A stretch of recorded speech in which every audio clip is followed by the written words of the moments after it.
wouldn't listen to nobody else. But then time caught up with my plans. And when the day broke, it exposed me for the fool that I really am. But you said, let me lead you, let me take you by the hand, yeah. So I can feed you from a good and precious land.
What's up, everybody? We are live. We are here in the building Tuesday night. We got started a little late, but we in here. So shout out to everybody who's in the chat right now. If you are there, make sure you guys hit that like button, share this video with your friends. Let's get the ball rolling.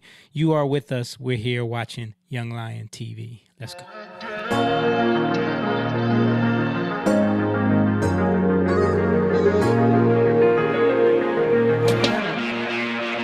Young lion, everywhere I look, they're dying. Everywhere I look, they're dying. Young lion, everywhere I look, they're dying. Everywhere I look, they're dying. Young lion, won't you get up and start fighting? Everywhere I look, they're hiding. Young lion.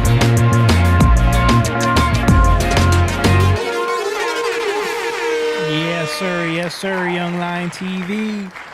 We are live. And we do this every Tuesday night like we always do. And if you know, you know.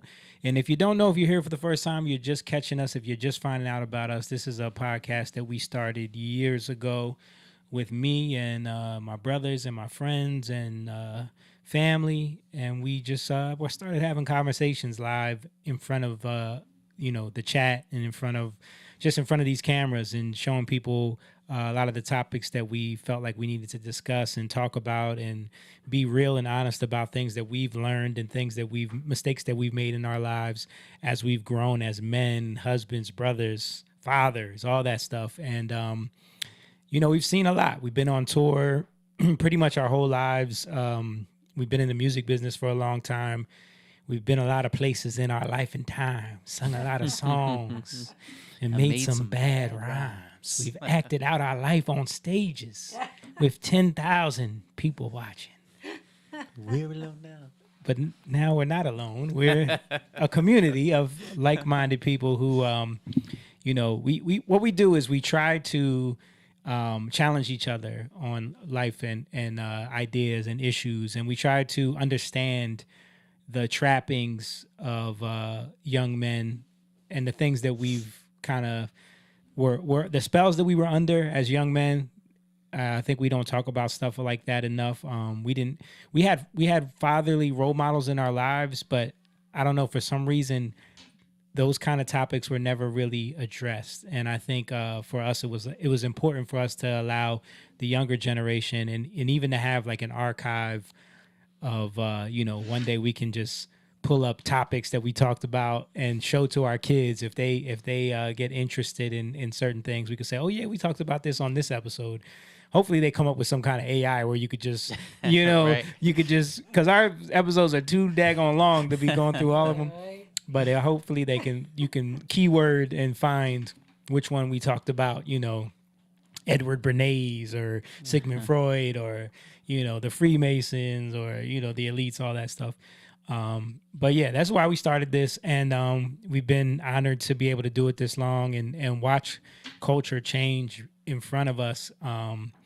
And we've had people that have supported it from day one. And we're so appreciative to all of our Patreon members and all the people that donate and just keep us going and keep us wanting to do this. We've watched our pages grow from just being consistent, and it's a blessing, man. So if it's something that you want to support and you want to get behind, there's a link in the description to our Patreon where you can become a part of the community, rep the Young Lions, become a Young Lion, join the Pride, get the merch. It's available also in the link as well.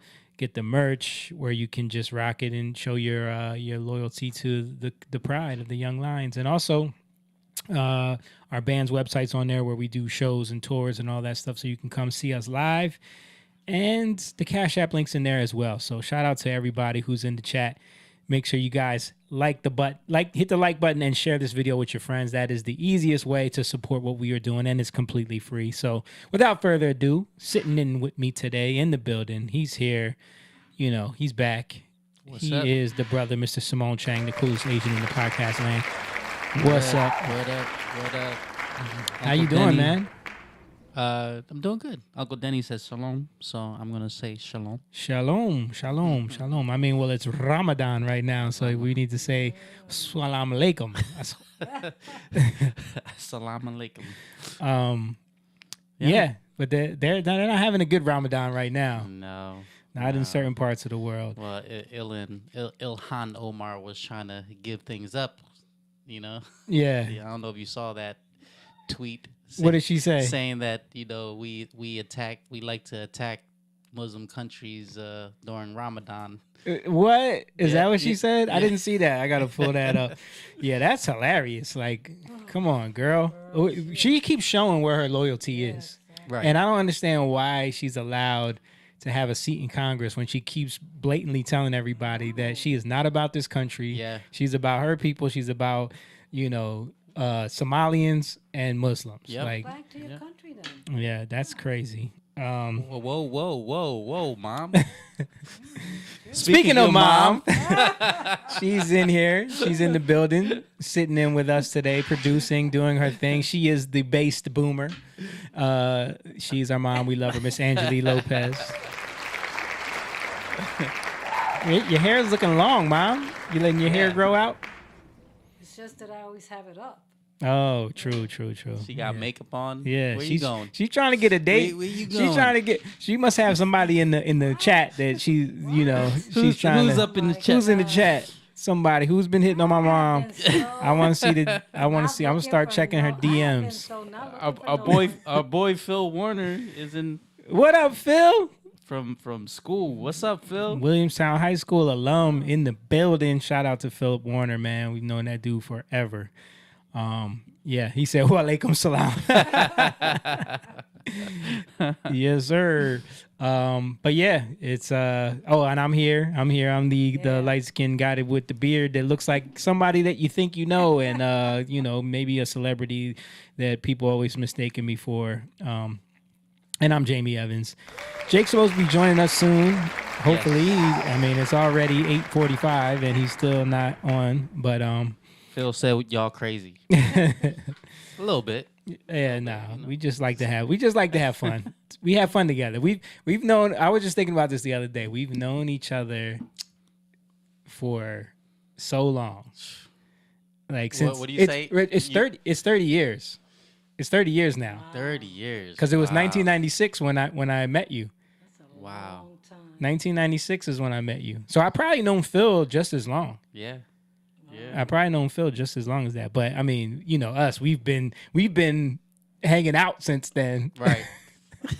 We're brothers. Yeah. I was looking at old, I've been sending y'all the old archive stuff that I have, and I saw some pictures of us hanging out in the house in Williamstown.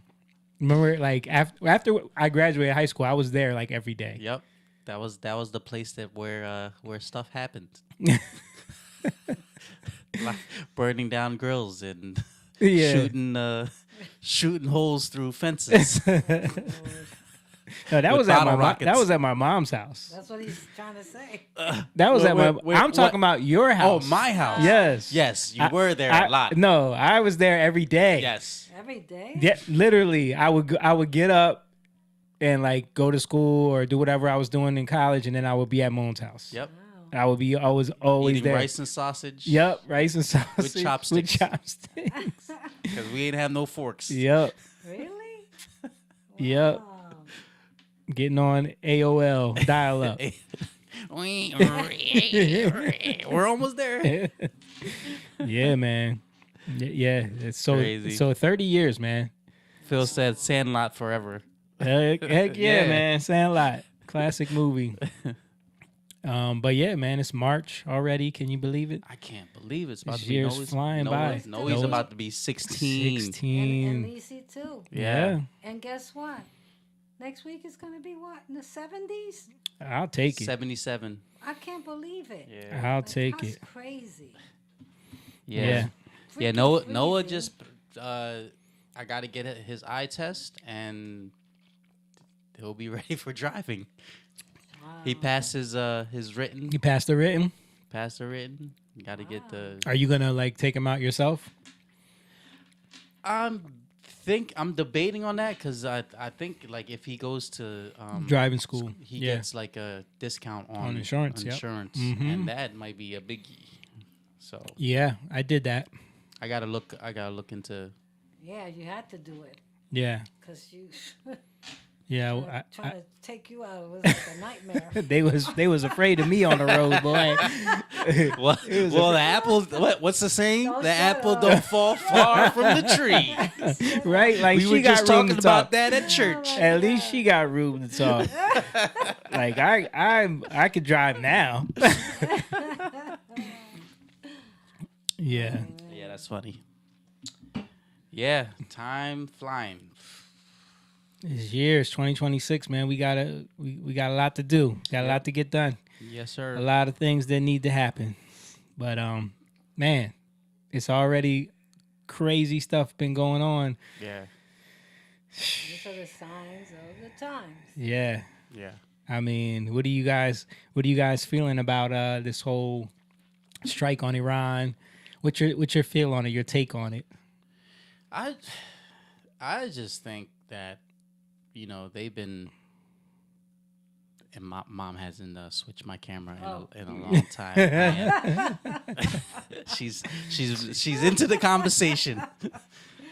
Nah, I just think that Iran have been like just doing crazy stuff, dude. Yeah. They're asking for it, and then on top of that, and I just looked at the numbers. It's like 50,000 plus of their own people, young people who protested for for their rights. Yeah. And it behooves me that here in the U.S. we go all crazy.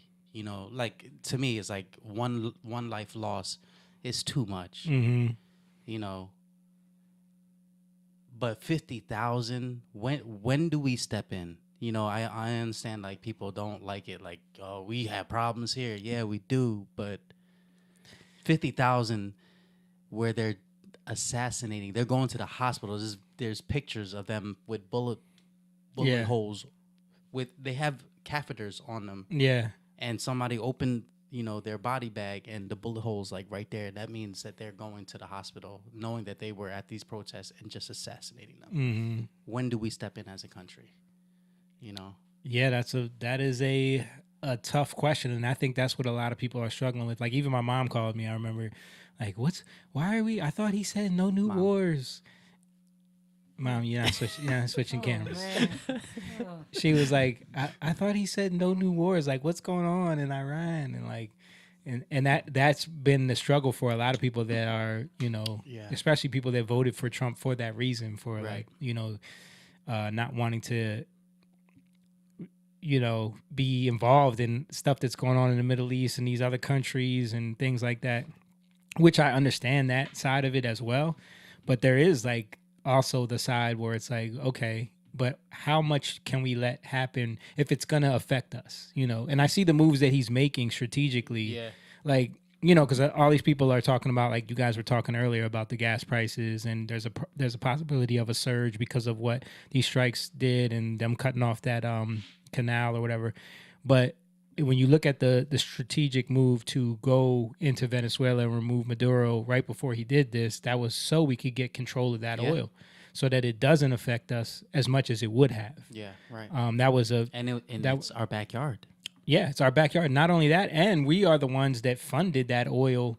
We are the ones that created the whole infrastructure for that oil, and they were supposed to be using Chavez just snatched it right. He just took it from us. Yeah, stole. And no one did anything about it. Yeah. Yep. Kind of like what they did with the Panama Canal. We spent all this money and resources and all this time building that so that to make trade easier for our country and for the rest of the people in our allies and stuff. But then you start doing work and deals with China and Russia and all these people. Shady. That's when, and that's the same thing Venezuela was doing with their oil. So now you're allowing them to get one up on us on something that we put in place and built for y'all.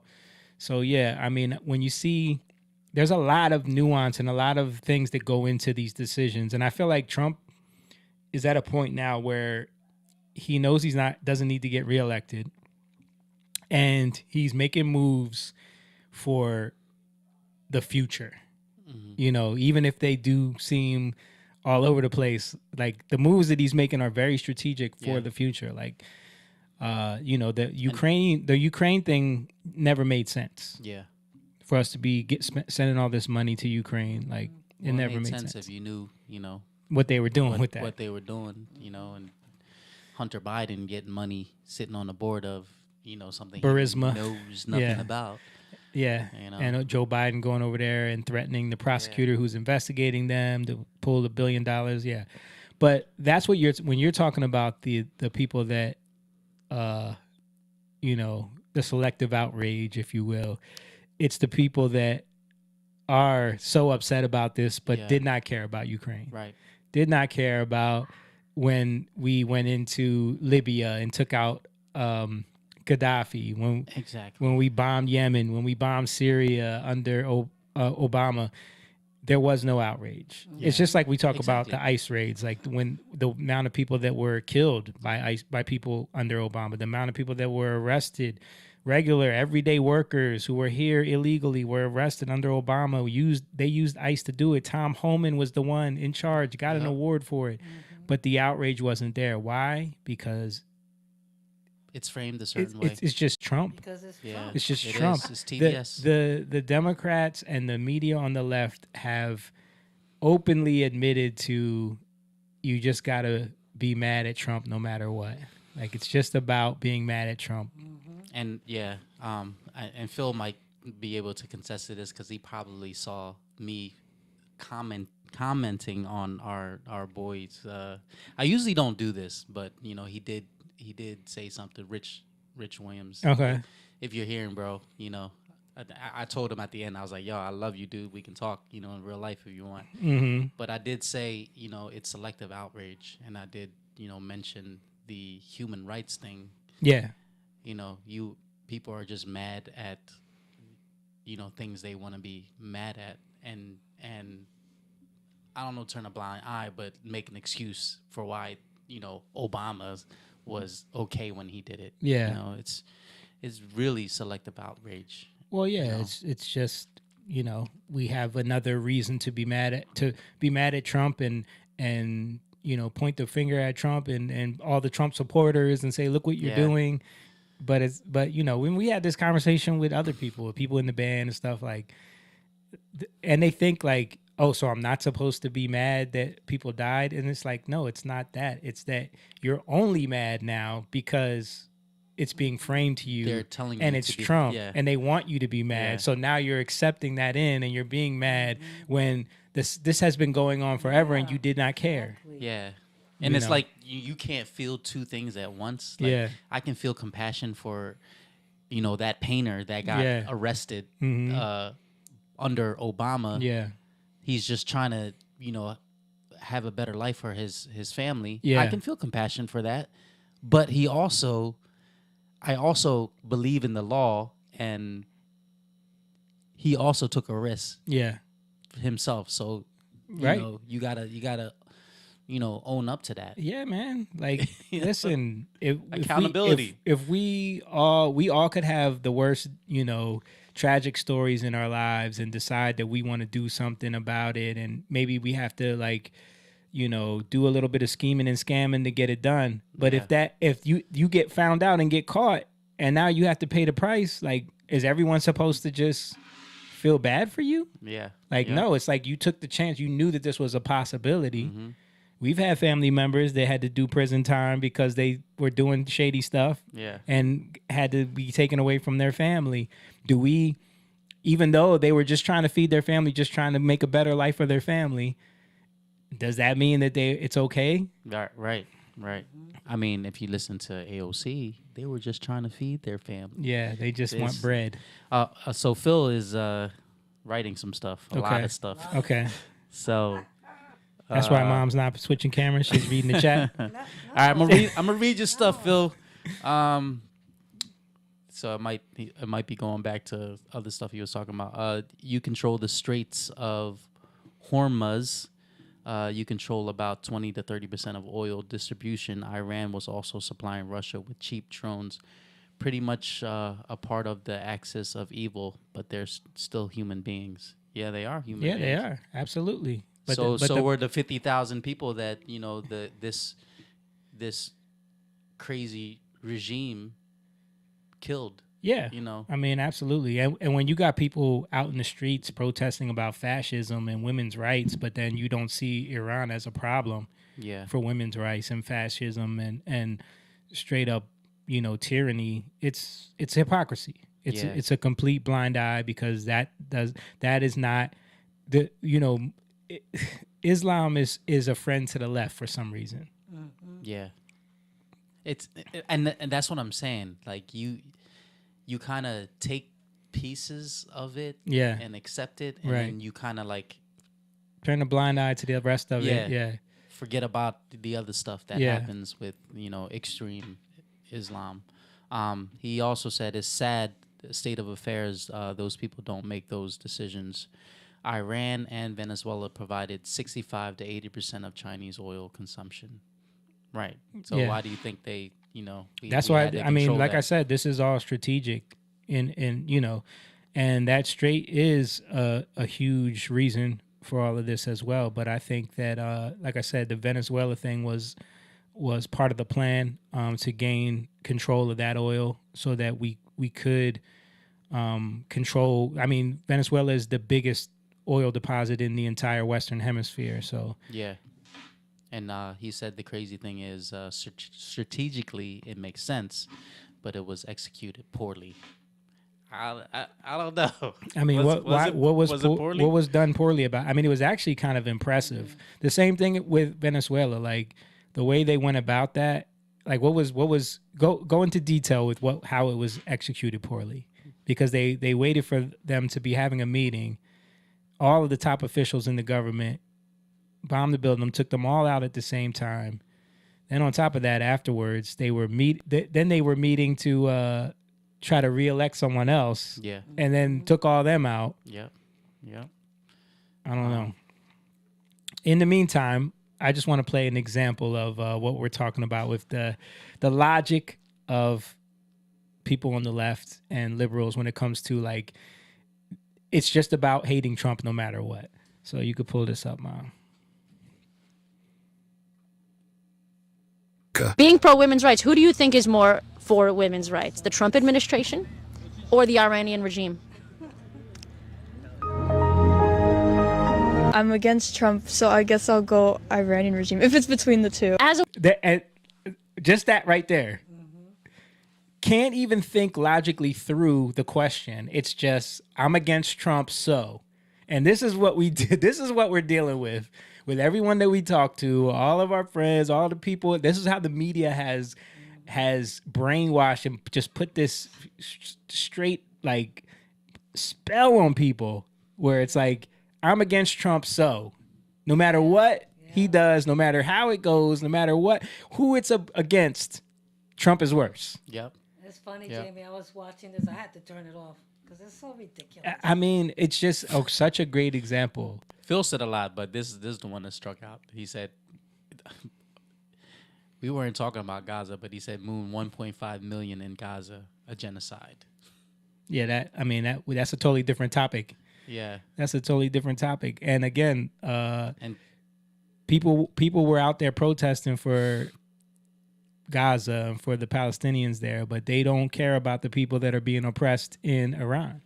yeah. The people in Iran are being oppressed by their government. They are. You care about an open air prison? They're in an open air prison, just like in North Korea. That's war, though, right? The numbers, I don't know the exact number of Gaza. Like, stuff happens. Yeah, and in in the that- fog of war, numbers are never accurate. It's Yeah. hard to tell what the numbers really are. Like, either way, it's a tragedy what's happened over there, and I don't think it needed to be, handled the way it was handled. But again, why are we talking about Gaza? That wasn't the topic. We're talking about Iran Yeah. and what's going on with Iran. But yeah, let's watch the rest of this video. I just wanted to stop it there because it's like just that right in the beginning, what she said. I'm against Trump, so Yeah. I'm gonna go with Iran is better for women's rights. But Are you kidding you me? know nothing about. You know nothing about it, but Trump bad. Yeah. I'm against Trump, so other thing better. Yep. So I believe other thing. a woman, who do you think is more pro women's rights? The Trump administration or the Iranian regime? I don't know what that is. Iran is in the Middle East. That's well, probably not the Trump. I mean, I can definitely say for sure it's not the Trump administration. What rights do women have in Iran that they don't have here?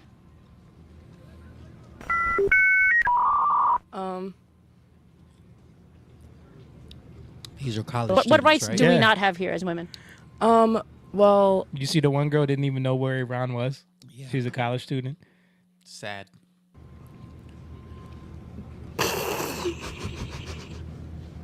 I'm sorry, I don't want to be in this anymore. Okay, if I had to pick, probably Iranian militarization. Like Trump is just evil in so many ways. Yeah, Okay, so you think the Iranian regime is more pro women's rights? yeah. What? Bro, what are you talking about, man? Typical liberal supports Iran over America. Being pro women's rights, who do you think? Yeah.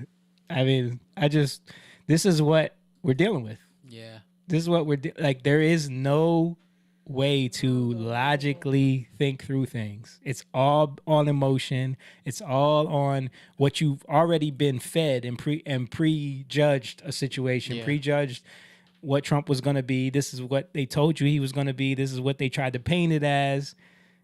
And so now you already have your mind made up. And it's a lot of women. Oh yeah, it's mostly yeah, women. I was just about to mention the fact that this happened not that long ago when Trump was doing a press conference about Tylenol.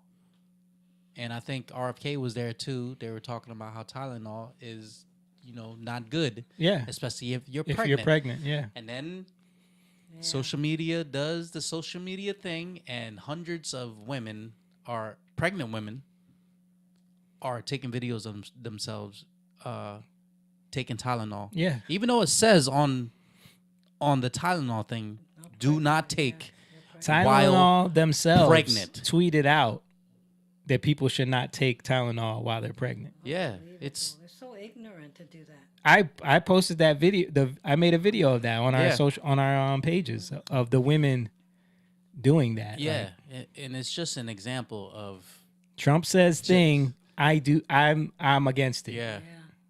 But you know what's, I've been seeing a lot of black women speaking for Trump. Yeah. I've been seeing a lot. Yeah, I've been seeing that too. Because a lot of them are waking up. A lot of them are waking up to what the Democrats have done, especially to the black community. Matter of fact, I think I have. Yeah, here's a woman right here, black woman. This message is for MAGA and MAGA only. So I'm just, humbly coming to you, as a former Democrat, as somebody that has newly stepped off the Democratic plantation. I humbly, am asking and requesting, How do I get down with MAGA? How do I get down with the movement? Because I'm telling you, MAGA is up 1,000 points, baby. Although it didn't take last night's State of the Union to let me know that the Democrats wasn't shit, it was Donald Trump's eloquent way of exposure that I've been telling you slow ass folks all along. Those folks did not stand up. They didn't stand up at all. Didn't clap. I didn't even see one remotely stand up. Them folks sat down and he asked the most valid question. If that ain't a slap in the face, like it has to be some form of a mental illness. But MAGA, I fuck with y'all. I'm not gonna lie to you though. Maybe I had the case of the Trump derangement syndrome. I'm not gonna even say that I had Trump derangement because it's not like I hated him. But at the same time, because I was a Democrat, it was like I had no choice but to hate him. But now, since again I'm thinking for myself and I'm taking things for what it is, this man is a great president. Hate him or you love him, he's doing things straight by the book. He's going back to real government, American law. And what's so crazy about it all is that even if you took Trump out of it, right? Would y'all still feel a certain kind of way with them sitting down? Like for once, I just need for y'all to say that Trump is right. Can't do it. They can't do it. Can't do it. All I need to know is where can I purchase Everything, bro. Trump could literally, save babies from burning buildings and cure cancer, and they will come up with a reason why it wasn't handled properly. Yeah. It wasn't done the right way.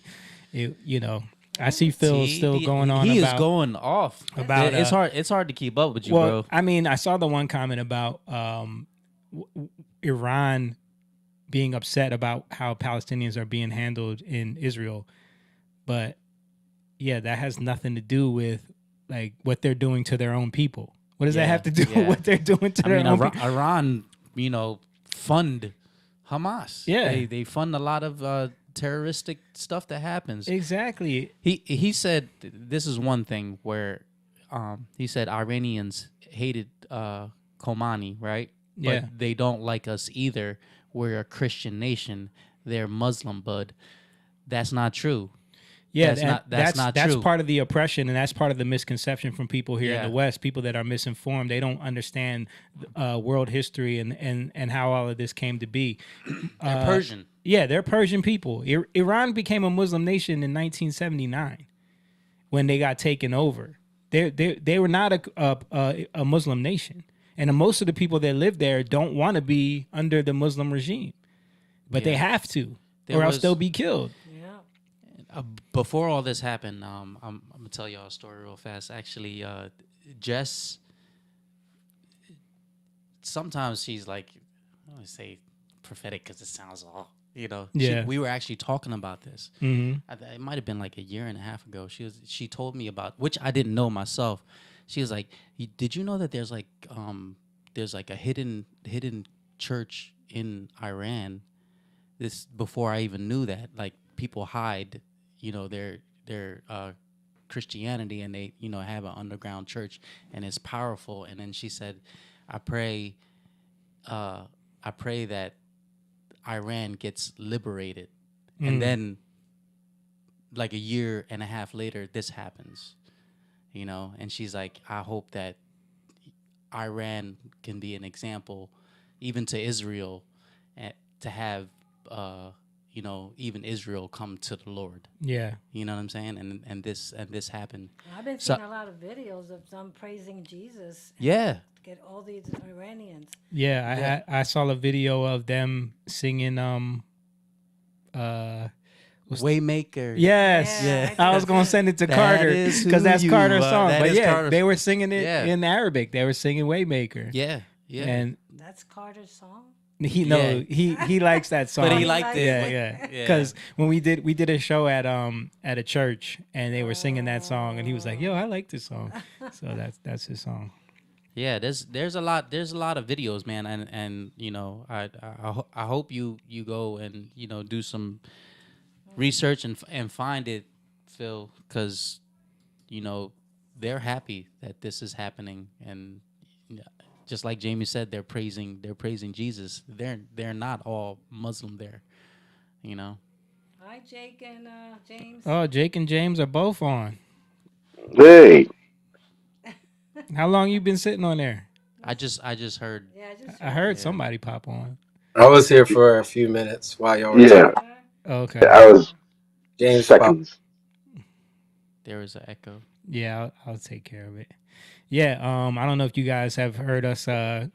Just kind of we're trying to just talking about what's going on in Iran right now, and the mixed feelings about it. And I was going to get into the fact that there is questions of Israel forcing Trump's hand, because basically we had to get involved because they were going to strike Iran, which was going to force us to get involved because they knew Iran was going to retaliate and hit American targets. Mm-hmm. So that kind of forced our hand into jumping into this right when we did and creating this operation. And so what do you think about that? What do you think about Israel having the ability to force us? I don't agree, with everything that Israel as a country, and Netanyahu has done, but that I haven't seen that, but that is some governmental stuff, Some well, Marco Rubio said it. when he was talking about it, I'll find the clip of it. But Marco Rubio literally said that Israel, he knew that they were going to strike, so we had to intervene. Oh wow. Yeah. Did y'all hear that? Yeah, I mean, I haven't heard all of the details, but yes, pretty much. I mean, there's footage of Bibi Netanyahu since the 90s speaking about the wars that, that he wanted to, or at least the threat of the idea of war from the 90s on, and pretty much like every clip is him saying within 5 months, within 2 months, mass weapons of destruction. Yeah, we've actually played that on here, a compilation of him since the 90s saying that, within 3 months Iran will have their nuclear weapons, within 5 months, and he's been wanting this, he's been wanting America to take them out since the 90s, which Is part of it due to the monetary system? Because I've heard that. I don't know how. I'm not deep into that, but I've heard that there's something to do with the banking systems, which certain countries, North Korea, Venezuela, Syria, Libya, Iran. that's one of the conspiracy theories, definitely around like who they try to paint as dictators. In the West, we always paint the dictators as the people who refuse to go on the central bank. But is it a conspiracy system. though? Is it a conspiracy if it's true? Well, Meaning the banking. There's no evidence that it's true. You know what I mean? Like it's speculation. It's speculation and it's speculative, and you can kind of like say, well, these countries haven't gone on the central banking system, but at the same time, most of those countries have joined BRICS. You know what I mean? And that's just like a counter system to what the what's it called? Crypto. No, the dollar. The dollar. US dollar. Well, I was thinking of what's the union between all the Western countries? United Nations. Yeah. Yeah, but like BRICS is their own alliance, and they're trying to create their own currency. So it's the same kind of system. They're just trying to do it counter to The U.S. what the U.S. is doing and trying to subvert what the U.S. has built up. So, like, I get where that theory comes from, because there is a lot of like, well, they did it with Muammar Gaddafi in Libya, but I think it had more to do with him going against because it's not just about banks, it's about like the World Economic Forum, just this entire globalist agenda to unify everybody under one government system. And we have, I mean, obviously in hindsight now, but we have proof that let's look at Muammar Gaddafi, and this was under the Obama regime, right? Yes. When that was carried out. Yes. Just, I know that's nothing to do with BB, but just context sake, when you go back and you look at it now, because we didn't see these footages of Libya with free education, free healthcare. We didn't see that. They were presented as a terrorist nation, right? Yeah. Yep. Via the media. We didn't have access to social media like we do now. So when you go back and you look at what Libya was and what he was offering free land. He was offering people who were married and have children. He was offering free housing. These are all things that were happening during his regime. The way he was painted to us as the viewer was a full-on terror to his people. Yeah. Now you go back and you look at Libya now, and the people who lived in Libya are telling people and saying, listen, it was better under him because he cared about his people. You look at it now; it's a completely rundown country. Yeah, Libya is a mess now. I mean, one of the biggest slave trade areas is in Libya right now, and it definitely destroyed that nation. Right. So the point I wanted to make was when the media confronts people under the regime of Obama, Hillary, and the people who carried that out, they don't want to answer the questions of why did they lie to the American people. I'm talking about the presentation of what it was, meaning them presenting him as a terrorist, that this is going to be the next hub of terrorism, which now we see none of that was true, and he wasn't doing that. You know what I mean? He was trying to unite that African currency. That's what he really was trying to do. You know? Yeah. Yeah, I think he was trying to build wealth into his country and build an economy that was self-sustaining, so they weren't reliant on Europe and weren't relying on the West. Which, yeah, I understand the idea that they could be painting Maduro and now the Ayatollah as these same type of villainous characters that weren't really as bad as they say they were. And yeah, when they say like, oh, they killed 40,000 people, blah, it's like, we don't really know that. You know what I mean? They tell us this. Right. Yeah. But there, We also don't know if it could be way more. Exactly. But what I'm saying is, my point is, you can see the evidence of how ecstatic the people are. The actual people. Yeah. That live there, that are from there, that left there, that fled there. Like Libya wasn't like that. Also Venezuela. No, that's what I mean. Yeah, Venezuela and Iran, right? Mm-hmm. Libya didn't have that. Libya was clearly something else, where they went in and they just tried to assert their ideas into this place and destroyed it. But when you look at the people in Venezuela, like, I mean, bro, how many 8 million people left that country? Mm-hmm. Because it was, a third. Yeah, a third of their population. That's something different.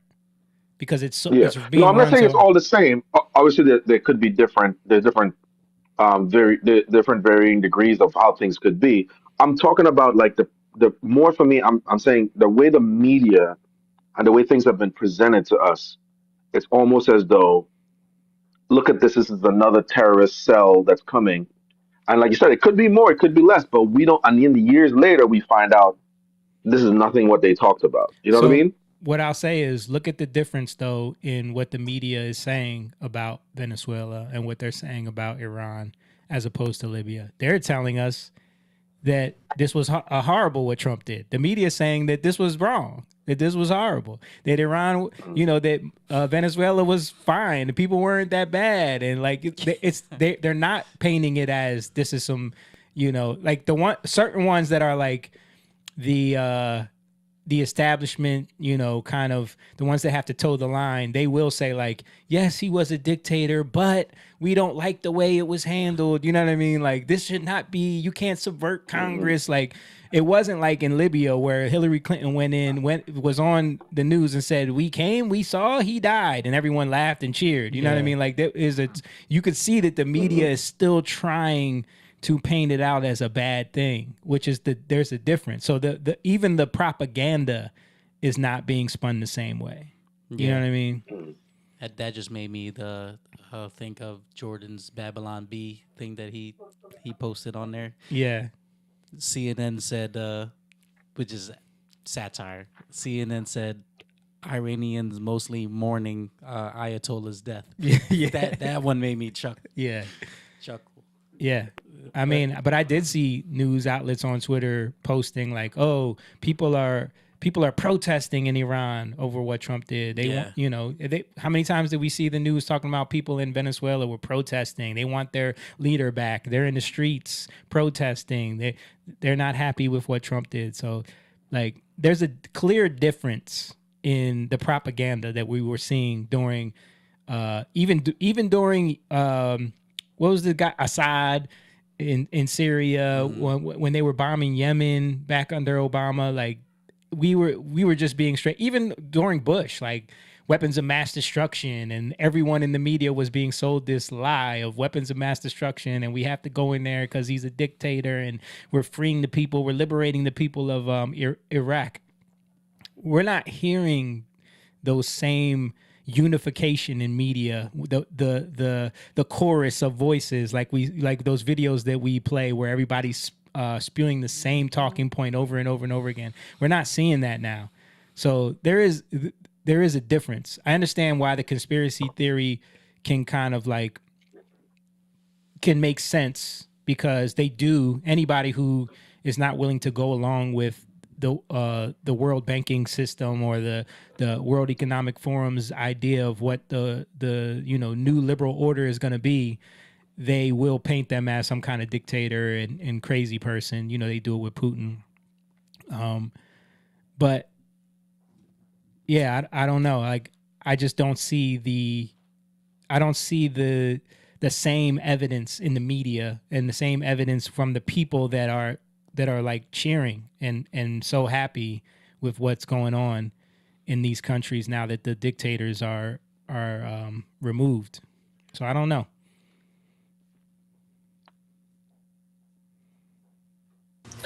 I do think there is a spiritual aspect to this, and I do think there have been. As believers, there are prophetic things that have gone into this, and I've heard things. Obviously, won't go into it, but so kind of like what Simone was saying. So I do think that this was coming. I kind of knew this was coming. It was just, when was it coming? And the stuff that I don't know, again, I don't think when stuff happens, we run to try to act like we know, or we just run to try to figure it out, because we have to keep ourselves safe. That's our response, and that's what our nervous system wants to do. Our nervous system wants to. It sees a threat and it wants to quell it. And how do you do that? You have to make yourself safe. So now you're going to fill in the blanks. And especially when people give you the places to fill them in, it becomes easier for you. And also, not just like keep you safe and like, oh, this isn't that bad or whatever, but even like what you've already thought about Trump, what you've already thought about these things, these are beliefs. And now you're just looking to keep hold of those beliefs. So you're going to fill in the blanks, even though it's like right in your face and obvious.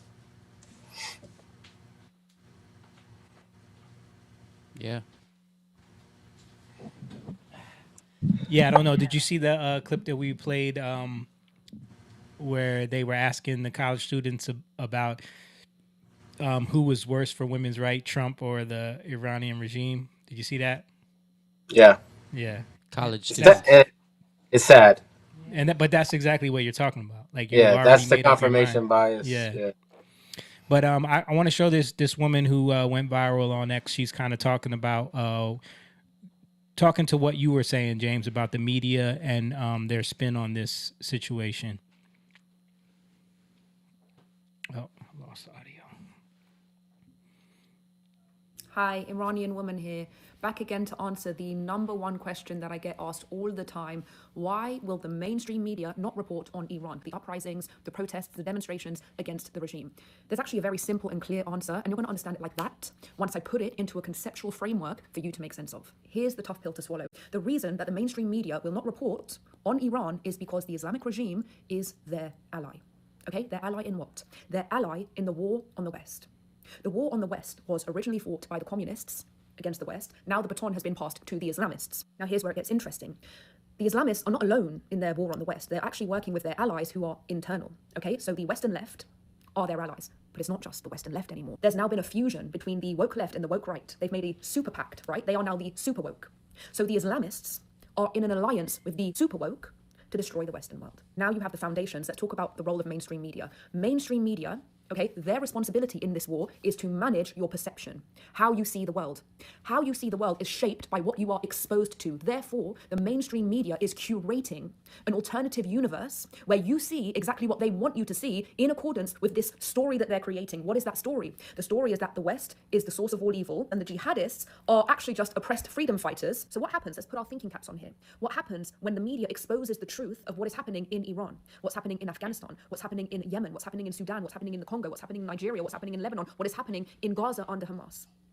What happens is that very carefully constructed illusion that they've been training your perception through collapses like a house of cards. The reason they cannot tell you what's going on in Iran is because it exposes their ally in the war on the West. The media is not here to offer you truth. The media is here to manage your perception. And it does that by exposing you only to heavily manipulated information that supports their narrative. Yeah, it's pretty much what y'all was saying. It reminds me of what false prophets do.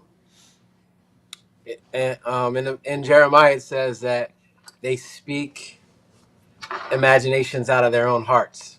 Mm-hmm. Right? So why? Because it's connected to your own desire. Right. And then that's connected to your own belief, right? Your own deep intention. And so then it just cycles back. You want to see what you feel, what you desire, what you believe, right? And all the people who are part of this programming, the ones they listen to are the media, which are their false prophets. Yeah. Which speak the image that they focus on. And it's funny because it always has to do with, it always brings you into fear and threat, right? And anxiety. And it brings you into defense, and it makes you angry. And it makes you want to judge, and it makes you want to justify yourself. All those things. Yeah. That's what it does. Let's show this clip of just what I was talking about. This is Rachel Maddow trying desperately to make it seem bad, as bad as she possibly can. And so if you really did want the Iranian people themselves to rise up in some kind of popular uprising and totally change their form of government, if you wanted the beleaguered and oppressed Iranian people to organize very quickly into a new populist political force to rise up against, among other things, the security services there that have been massacring them by the thousands this month and last. If you wanted that to happen, you probably could have taken some steps to help that happening, to make sure they can organize and can communicate, right? Maybe you would have turned the internet back on. And when you, Donald Trump, in your baseball hat, proclaimed on that weird taped message today that the Iranian police and the security forces and the Revolutionary Guard must surrender, they must lay down their weapons, as Donald Trump said this morning at 2:30, if that was what you wanted to happen, because you wanted the domestic security situation to become less dangerous for the Iranian people to rise up and overthrow their government, if you actually wanted to make that happen, instead of just saying it, you as the U.S. government, maybe you as the U.S. government in coalition with other allies that you might have bothered to bring on board, you might have given the Iranian police and Revolutionary Guard and security services some instructions on how to surrender and lay down their weapons. Some path to do that, which Trump did not. You see What are we talking about? You see what I'm saying, James? Like, she's desperately trying to make this look bad. So, like, it's not, they don't want to say, like, oh, this shouldn't have happened, but they're trying to make it seem like it's being done, handled poorly. Mm-hmm. You know what I mean? Mm-hmm. Because the Now, narrative... Go ahead. I was going to ask, okay, in an alternate world, Kamala is president. Israel makes this proclamation, forces Kamala's hand to defend Israel. Same scenario, Kamala is president. Do you think she says that? No, she's a hero. No. Kamala is a hero. She's a freedom fighter. She cares about women's rights in Iran. Right. So they would have spun it. They would have spun it in her favor. Yes, absolutely. As a liberator. Mm-hmm. I mean, personally, if Kamala was there, and I know you're saying if she did it, but I think if she was in office, she would never even have done it. She wouldn't have entertained it. It's funny, Biden and them, I think they both said don't. That was What do you? Yeah, that interview. What do you have to say to Iran? Don't. Yeah. And the reporter was like, that's it. Just don't. Yeah, don't. Right. Anyway, go ahead, Jamie. No, I was going to show this clip we were talking about, Marco Rubio pretty much admitting that Israel forced our hand in this. So I was going to play that clip just to show you guys what I was talking about. Under attack by anyone, the United States or Israel or anyone, they were going to respond and respond against the United States. The orders had been delegated down to the field commanders. It was automatic, and in fact, it bared to be true because, in fact, within an hour of the initial attack on the leadership compound, the missile forces in the south and in the north, for that matter, had already been activated to launch. In fact, those had already been pre-positioned. The third is the assessment that was made that if we stood and waited for that attack to come first before we hit them, we would suffer much higher casualties. And so the president made the very wise decision. We knew that there was going to be an Israeli action. We knew that that would precipitate an attack against American forces. And we knew that if we didn't preemptively go after them before they launched those attacks, we would suffer higher casualties and perhaps even higher those killed. And then we would all be here answering questions about why we knew that and didn't act. First thing I got to say is Marco might be the next president, bro. Yeah. Like the way he's becoming so good at delivering messages and like talking in front of the public and making things make sense. Yeah. But this is, a lot of people have a problem with this. A lot of people have a problem with the fact that Israel can still dictate what we're doing with foreign policy and force us into pretty much force us into a war situation. Yeah. Like now we don't know the ins and outs of it all, and maybe like they were planning on doing this anyway. Going to do it anyway. Eventually, but we had to do it now. You know, because of the action of, you know, Israel threw the first punch. Yeah. You know, we gotta,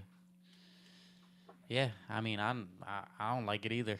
And this is a part of the and this is the thing that I can say about like the right in general, conservatives, even people that are you would consider MAGA, like they can be honest about the fact that they don't like something that's happening. Yeah. That they're not with this. They don't agree with this. And there's a lot of people that don't agree with us being involved in this and the strike in Iran.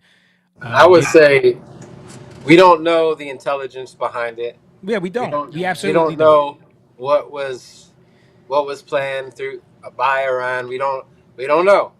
But we do have to admit that with all the talk of being ruled by Israel and Israel, people being Israel first and not America first, and why are we always capitulating to them? And then when you hear him say what he just said, it adds fuel to that fire.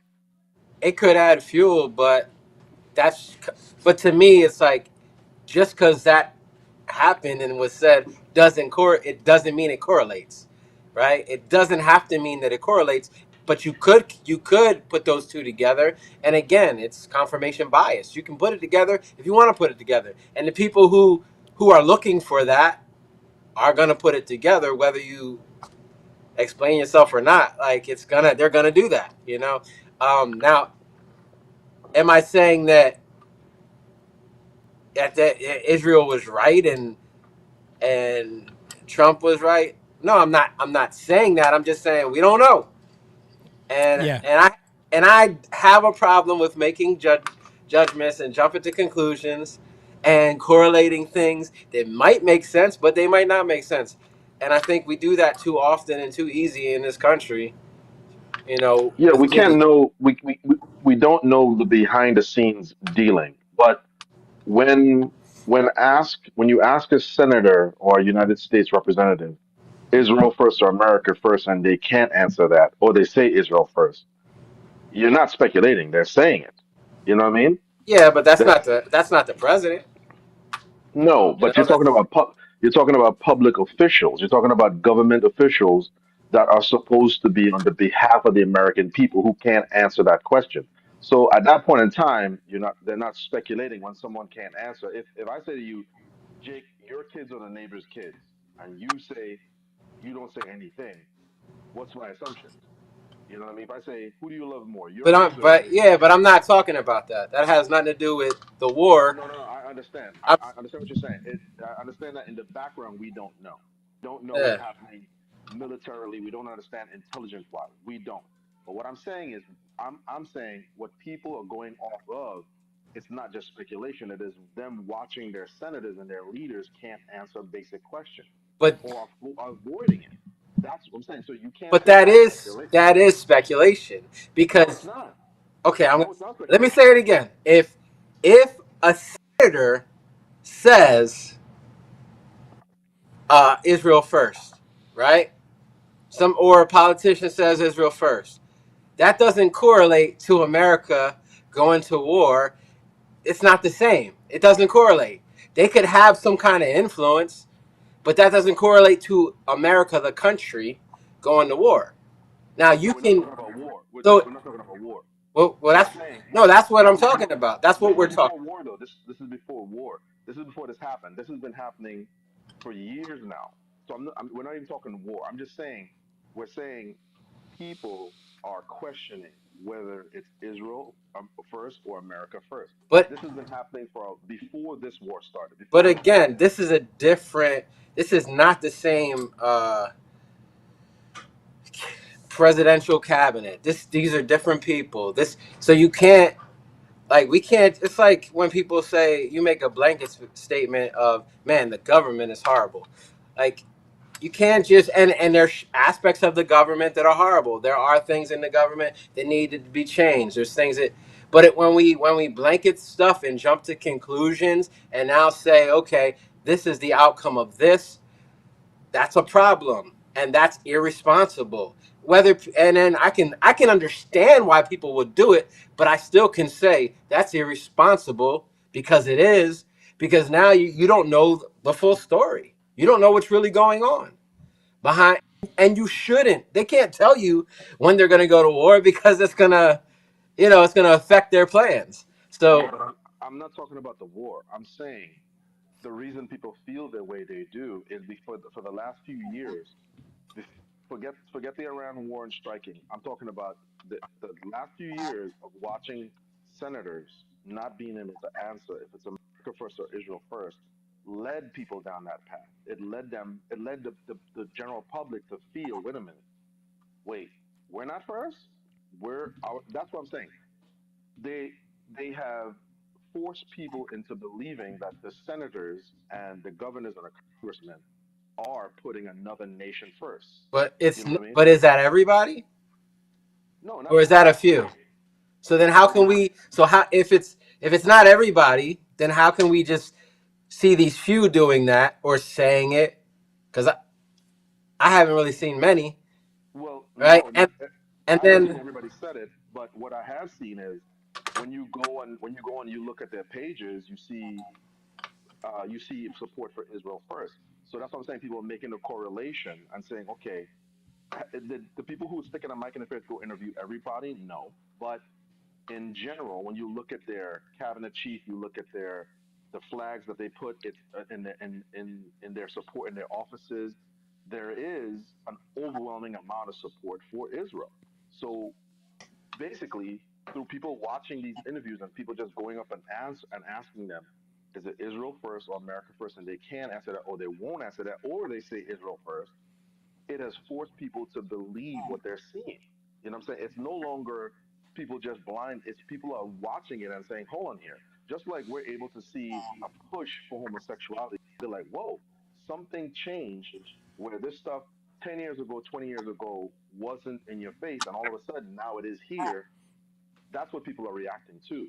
I mean, Not just I don't think you can connect the push for homosexuality and transgenderism, all that stuff and connect that to Israel cuz No, no, I think no. it's What he's I'm not saying? connecting that. Hold on. Let me see if I can make some sense here. What he's saying is the same way people can deduce from reasoning and logic and see what's happening in front of their eyes, the certain pushes that are happening, and then you do research and you see who's funding what and who's behind this and who's behind that, and then you say, okay, there's an agenda here. It's the same thing. Why people are feeling like a lot of our government is subservient to Israel and Bibi Netanyahu's wishes, because when you look at who they're being funded by, when you look at how many people are, uh, a part of APAC, when you look at how many people when they ask them, I don't know why this is a question they always ask them. They say, "Where is your when they're running for Senate or when they're running for these positions? Where's your first foreign trip going to be?" They always say Israel, and when, like James is saying, when they ask them, or would you put America first or Israel first, people don't like to answer. There was a clip that I just saw today of Trump making a joke about Miriam Adelson, because she donated like $250 million to his campaign, and he was talking about how, like, something that they were having a conversation, and he said, like, Israel's a great country, but don't you think America's better? And then she was like, she refused to answer. You know what I mean? He was like, she refused to answer that question. I don't know what that means, but she refused to answer.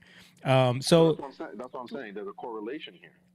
when people are when they're looking into these things, they're gonna start to feel like, okay, they're connecting dots here. What's the hold? Why is this? There's no other country that you see having this much influence on people in our political circles. Yeah. I don't think, like, I'm talking about what's happening, right? I'm talking about, like, even let's September, what is it? October 7th. October 7th. October Yeah. 7th. Mm-hmm. What happened on October 7th? Do we think Israel was right in how they responded? Not exactly. And people will say, "Oh, well, they had a right to exist. They have a right to exist." No, they don't. I don't think they have a right to exist. I think they can defend their right to exist. That's different, right? Yeah. But I hear people say they have a right to exist. Okay, but those things, to me, those things need to be debated. I don't think I've never seen anything from Trump that says that, right? I think you acknowledge the truth, and there's always going to be a spin. There's always going to be an agenda. There's more money, like APAC. Yeah, they spend money, but I think there's more money from other places. Qatar spends more money. Qatar is Saudi Arabia spends more money. But here's the thing. But they're registered. Yeah, that's the thing. There's a discrepancy there because Qatar has to be registered as a foreign agency, and that was one of the things that people were pushing for APAC to have to do, because they're able to skirt some of the financial documentation because of the fact that they're not registered as a foreign agency. So there's 8 ways for them to fund people and not be on the books for it. You know what I'm saying? And not actually I think the interesting thing about Israel, or I would say Jews, is that New York and North Jersey, our area, like a little north of our area, but has like the most concentration of Jews in the world. Yeah. Which I think plays a part in the agenda, right? And I think, that might be like, so AIPAC is like a connection between Jews and Israel type stuff, right? Mm-hmm. And I do think there's an agenda there. I do think there are Christians, like I think Hagee, that guy who's like very. He's a Christian Zionist. Yeah, I mean, I don't have a problem with a Zionist, but because that definition is so badly defined anyway. But when you're saying, I think I've heard him say stuff like, yeah, Jews don't have to become believers in Christ to be saved, like stuff like that. That's now there's obviously somebody like that, there's gonna be bias, right? So there are Christians that are like totally like Israel can do no wrong type thing. Yeah, I heard Andrew Klavan say something about that too, about Ben Shapiro. But at the same time, like, I still don't think, like, I can see how people can go there, but I still think that it's irresponsible to do it. I think that it's irresponsible. Yeah, we can look at stuff and we can challenge things, but we do that from the within. When you get in those areas, if you think there's a problem, then go into those areas and those realms and deal with it, right? But and they've been deplatformed for doing it. So the difference is this: you can question Qatar, You can question any foreign funding agency to any candidate. You could question it, and you won't get the platform. And that from the senator's standpoint of Congress. Anyone who questions or denounces APAC immediately gets removed off the ticket. They're the only ones that can do that. All the others you can question. You won't be deplatformed or you won't be shunned by the party. But there's only one that you're committing political and career suicide.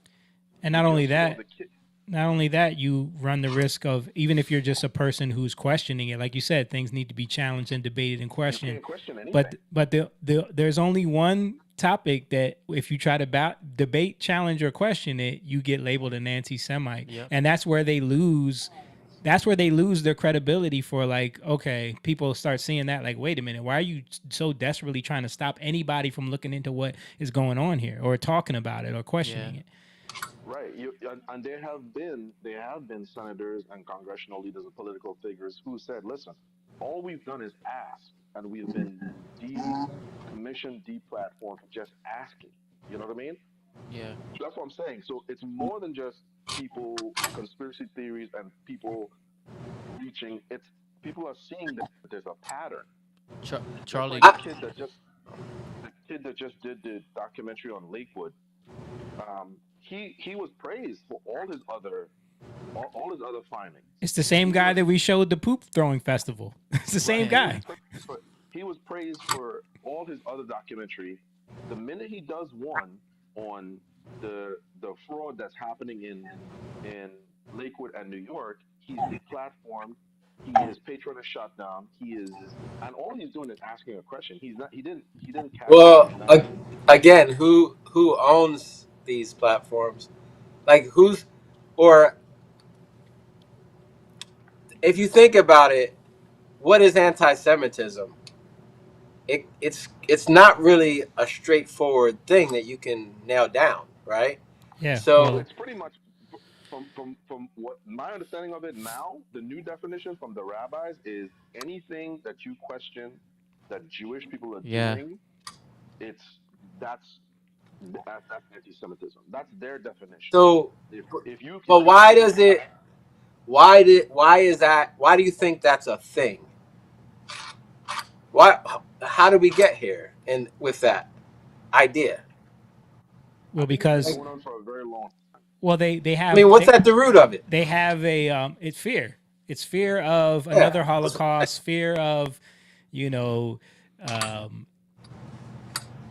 suffering and being removed from another country. Fear of all those things. Trying to get some sense of control over that happening again. Yeah. And I think they have the power. There's they own media. Yeah. They own. I mean, you can't even say that. That's anti-Semitic. Yeah. As you're talking, as you guys are talking now, I'm thinking of Charlie Kirk. I remember watching videos of him talking about them defunding Turning Point USA and taking the money away because he's criticizing Israel and whatever he said. I don't know exactly what he said. And they don't own all media. I'm not saying I didn't say that. I said that they're pretty powerful. You said they own media. They do own media. They don't own most of it. If you look at it, powerful things. The Michael Jackson situation, or objectively. You know what I'm saying? Like if you look at it objectively, they don't own most of media. They own a lot of media. They do own a lot of media. But my point is that's not my point. We're just I'm just saying that there's power behind it out of fear or whatever. They're. Well, I would say this: when I looked up all the figureheads and all of the executives who own most of social media, they're Jewish. So that's a lot. That's the most of the record label owner, most of the movie studio owners, most of the station owners, most of the social media platform owners are Jewish. That's most. That's not subjective or objective. That's just. No, I don't think it's most. I think it's. I mean, we don't have stuff in front of us. But I looked this up before to see, and it wasn't most. But this is my point. Like, if we say that and then we correlate it to Jews, and then this is where that's anti-Semitism. So why can't you, if there's something going on and you just say, hey, there is there's an overwhelming amount of people from this group, from this particular religious background that's doing something. Why can't you ask that question? Why can't you say, hey, what's going on over here? What's the problem with it? When you can do that to any other group, and like I said, this young man who was doing that, he did that to every group, and there was no pushback. In fact, most people were saying, go get them. We need more of this. But this one thing, you don't, he touched the third rail. And why is that? You know what I'm saying? Because it's anti-Semitic. To ask a question? Yeah. How? Because that's where it's gone, right? So But I'm asking you, why is it anti-Semitic to ask a question? I'm saying You're not saying you believe that. You're saying that's I'm saying that's where it has gone. That's where they pushed it. In order to deal with something, you got to bring up these things. You have to. It's not about like, why can't they say it? No, you can say something. It's fear. It's control. It's the same reason why they killed Jesus. And I'm not talking about Jews. I'm just talking about who killed Jesus. It's power. It's holding on. Why do you want control? Fear. Safety, security, right? That's what it is. So that's what we're dealing with. And that's what my point is that like I don't like getting caught up in like the Jews versus like, okay, I can see why they would do that because there is an agenda. They're trying to keep their own interests safe or their own fears. But that's what Is it right? Right there is what we're talking about. They're trying to keep their own interests, not America's interests. We're not. Yeah. We're not. The people that are in this country should have a right to exist and put their interests first over any foreign nation. Well, we're not talking about foreign nations. We're talking about Jews. Right? That's what I'm talking about. Right now, we're talking about Lakewood and right, but then it spills over. Yeah, yeah. The liquid conversation is just the caveat of you can't question that group. I'm saying that all ties into back again the senators and all of the people who ran for office and who asked for your vote. It's not like they were picked; they asked for your vote, and they can't say America first. They can't say that. You know, they don't want to. You know. Well, yeah. How many senators are bought and paid for? We don't know. How many senators are in fear themselves? All I'm saying is that fear is a flesh thing, and it goes around, and it just That's true. and But they could even be bought and sold out. They could be bought and paid to say a certain thing too. and even America first can be used as a fear tactic and brought to a place where you're looking, are you America first? Are you America first?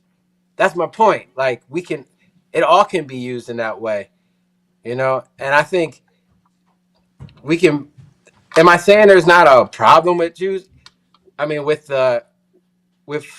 Watch it. this Watch it. Watch it, I don't buddy. want to say this. Watch it, buddy. with the anti-Semitism tropes and how they're using it. Heck yeah, there is. Yeah, they made a whole bill that I think is unconstitutional. Yeah, I do too. But I'm just saying, like, it's like, again, you can say, look at Iran. That's not America first, right? And you can twist that into something else and not realize, like, you don't even know what you're talking about now. And that American first can be used as its own thing as anti-Semitism in its own But don't you way. think people are looking at all of these things the same access we have to this information? When people look at things via social media, the news, when they see that there's certain things you can't say. You could say this, that you could do this, but you can't do this. The same exact thing that one guy was being praised for, or people, you're being praised for this, for criticization of this group. But once you do this one thing, that's what people have noticed. That's what I'm saying. There's a Okay. there's a noticing of, you can ask anything, you can question anything, but you do not question this one particular group of people. That's what people are noticing. That's what I'm saying is happening. I mean, That's why. yeah, I see that, but we can make it bigger than it really is. Uh, Charlie Kirk brought it up before. Everybody's seen him talking to Megan Megyn Kelly. Kelly, and I mean, he's brought this up. And So there was a nervousness to him about it. He said it on Patrick Bat David. He said, I got to be careful about how I say this. Yeah. Why? Why is that? So people can see, people who love this man and respected him, when he was very candid about everything else he said. But when he said that, he sighed. He said, and I got to be very careful about how I say this. right, but that doesn't mean like I gotta be careful of how I say stuff around Muslims that I know because I don't want to offend them. You know what I mean? Like you might not want to say stuff because of the position that you're in, and yeah, you Or might. what could happen? I Yeah, mean, he had a lot of donors. He had a lot of donors. yeah, And he spoke out at the end about how he was losing Jewish donors. He called it out by name. And they were threatening him. Okay. So like that shows you that there is an element of using monetary power to control what people say sometimes or what they're afraid to say. Like that is But a isn't tactic. but That is okay, but isn't that what we're dealing with when we're yes. dealing with sin? Right. Right? But Isn't but the point that James is making is why is it that like Charlie Kirk never said, "Oh, I got to be careful how I say this about black people. I got to be careful how I say this about," he didn't it was never an issue. I mean, because black people aren't the ones that are funding his stuff, right? Because they're not in the same position that they're in. So It- that's it right there. So the people who are There's funding it power. have power. Yeah. right. That's it. They have power over him. So Right. they And don't you necessarily. and it is wise to acknowledge that, right? So how do you that's even like the game you have to learn how to play. How Yeah, can but I the point is you're saying that people are wrong for pointing that out and saying like, "Yo, this is something that is being done. This is I'm a not saying tactic." they're wrong for pointing it out.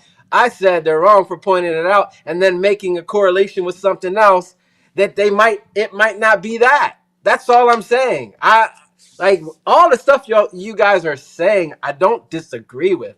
I'm just saying that it can be dangerous because you can go too far and step into territory that you don't really know what you're talking about and make correlations that you don't really know what you're talking about. Well, absolutely. That's exactly like we were talking about earlier about the correlation of the world banking system, and that's why these people are being painted as dictators. Like, yeah, people will take those things and go too far with it, but that doesn't mean that everything about it should just not be said. You know what I mean? I didn't say that things shouldn't be said. I'm just saying that something can be said over here and then it shouldn't be connected to something over here. That's right. all I'm saying. Like you can But talk what if about it this, does though? but But you what if it can't. does? But if it does, then it does. But until you know that it does, then how should you talk about it if you don't know? That's my Yeah, That's what point. I'm saying. that's the irresponsible part when you definitively Yeah. say this is because of this and you don't know. No, yeah, there's no doubt.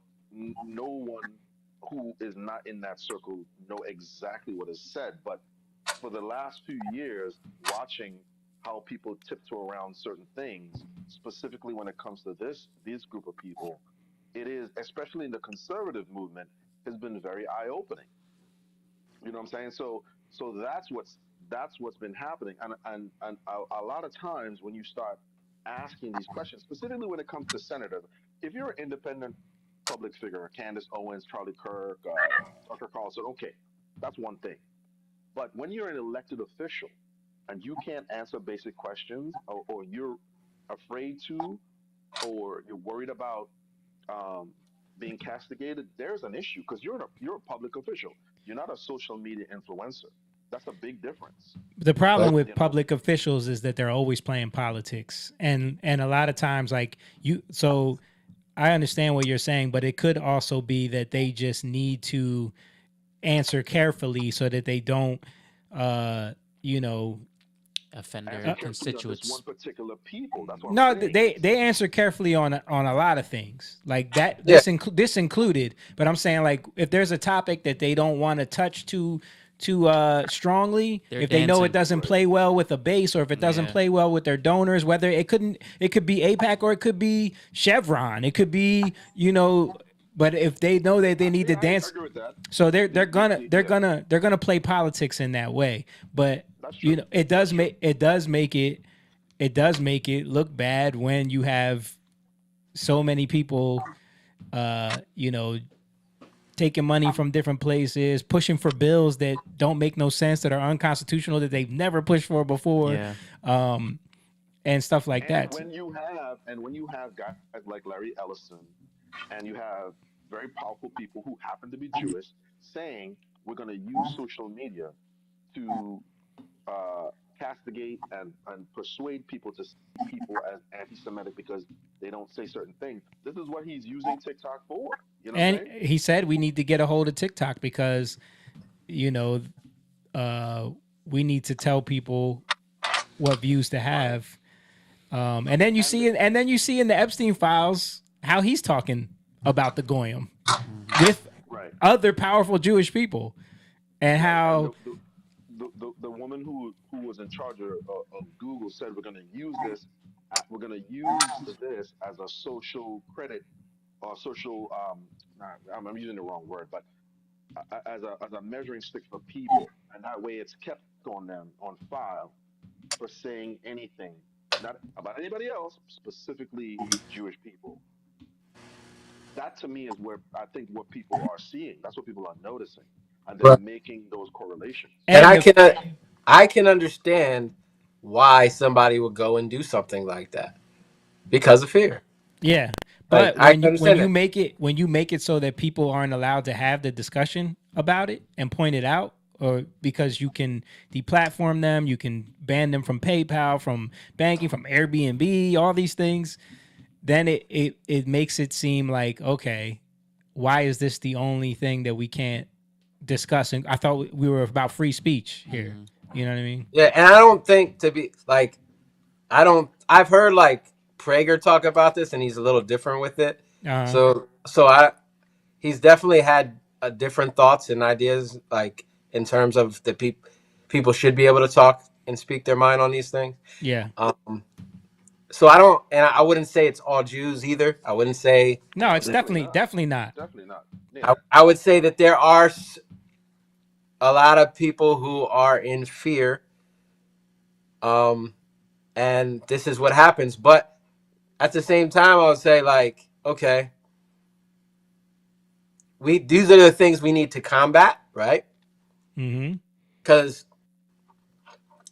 the problem, like, you can be like, all Christians are amazing. We need to have a Christian government. Yeah. Like, I don't agree with that either. Because now we're getting into theology in government, right? Yeah. Like that's not. That depends on what type of Christian we're talking about. Yeah, exactly. We're talking Catholic, or Yeah, what are we talking? That's the problem, right? Jehovah's Witness, they fall in there, huh? No. But again, so there's bias, right? And so my point, I can understand how somebody could get to the point of thinking that way and trying to come up with these types of things. I think that they need to be dealt with and we need to be spoken about more. And maybe that's something that we need to look into. But on the other hand, man, Israel's way better than think about any Middle Eastern country. Yeah, and we have to be honest about the fact that, like, yeah, you know, maybe Israel does use the fact that it's our ally in that region to its advantage. You know what I mean? But it is pretty much our best foothold in that area. Yeah. You know, That is true. That is true. But I would say this, as a longtime Christian and in part of the I would consider myself part of the evangelical thing. I would say this, right? I agree with both you guys when you say that they are an ally in that area. But one thing I have to say from a Christian, not politics, Christian perspective is this: when I hear Christian pastors and leaders, John Hagee, all the others who I've grown up with, I don't follow a lot of them anymore, but I have. One thing they will talk about is amazingness of the ancient holy city. Yeah. But they wouldn't talk. They wouldn't come back and say what happens in Tel Aviv, as how it's one of the cities that promotes. They have one of the largest homosexual parades. They don't talk about that. So yeah, and they to don't me, talk about how Christians get treated sometimes when they go there. talk about that. So that's what I'm saying. Yes, and that's why you have to do your own studying to realize that when you look at Tel Aviv, and I had a friend from Tel Aviv, and he told me, he said it is one of the most open city that promotes this, right? Yeah. And you said, okay, I have never heard any pastor, any evangelical talk about that, and they won't talk about that because they're part of the Christian Zionist movement, and they won't credit, they would not talk about that. So a lot of Christians go over there and they come back and they say, whoa, thought we were going to a holy city and found something else. You know what I mean? And because they go over there. So that's what I'm saying. It's like I feel like on both, whether you're a Christian or not, I feel like a lot of times when people have an enamorment with a thing, they only want to see a certain aspect of it, and that goes for Christians too. Yeah. There's sides of us where we see our religion, specifically when it comes to the prosperity thing. It's only recently that we've really come out, started speaking about the prosperity thing. This has been going on a long time, and the only reason we have, because it was no longer, we could no longer hide. It got out of control. You know what I mean? And I think, in a sense, where the Christian movement had its comeuppance with what we saw from the evangelist movement to the prosperity, to it coming to an end. By the way, I don't know if you guys saw this. Most of these churches are empty, right? Just like that, I think people are waking up to seeing that there's something about this hold that Israel has over the nation, and people are questioning that. I don't think it's necessarily evil to question that, because I don't think you should just go and say all Jews are bad, all Jews are evil. No, that's wrong. But I don't think it's necessarily wrong that people are coming to this conclusion when they say, hold on here, let's ask our senators, our leaders, why are we doing this? That's a perfectly legitimate question. Now, if we're gonna say Jews are evil, they're wicked, they're satanic, they're devilish, that's wrong. That's wrong. Yeah. But to ask a simple question, just like we're asking of the evangelicals, what are you doing with this money? How come you have this? Why don't you do this? That's, I think, what's happening. I don't think it's coming from a place of we hate Jews. Because when we did it with the evangelicals, when it comes to the massive amount of money that was going on, we asked, why do pastors have this much access to money and this much access to wealth? That was a legitimate question because we saw their lifestyle. Now it shifts over to this particular group. How do you have all this access to power over social media and our politicians? I think that's a legitimate question.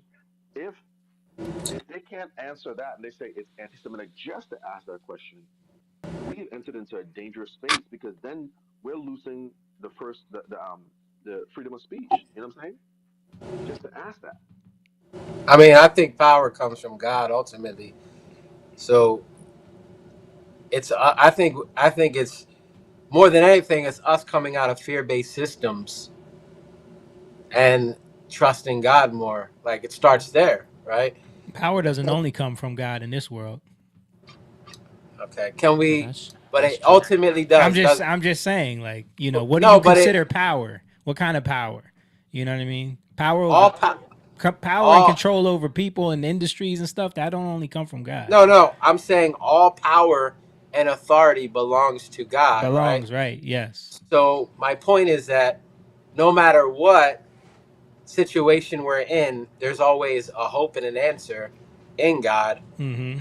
and He can work His power if we are looking And my pushback is that if we're only looking for the problems and the this is happening, then that can be a problem too. Should we be challenging things? Yeah. So I agree with you there. But I just a lot of people ain't equipped to do that. Yeah, and this is not. With This is the not. with the let me just finish this. With social media and what it's turned into, people are so quick to just jump to conclusions. And that's the thing. So critically thinking through things and being okay with not knowing stuff and not knowing everything that's going on, and being okay with, okay, I don't know, but and I think I'm talking about Christians more than anything. Like, I don't know, but you know what? I'm gonna trust God, and I'm gonna keep searching in Him, and I'm gonna put my faith in Him, and He's gonna walk me through this mind, this battlefield, this minefield of stuff that's going on. I do think that's a huge aspect, because I think people are just.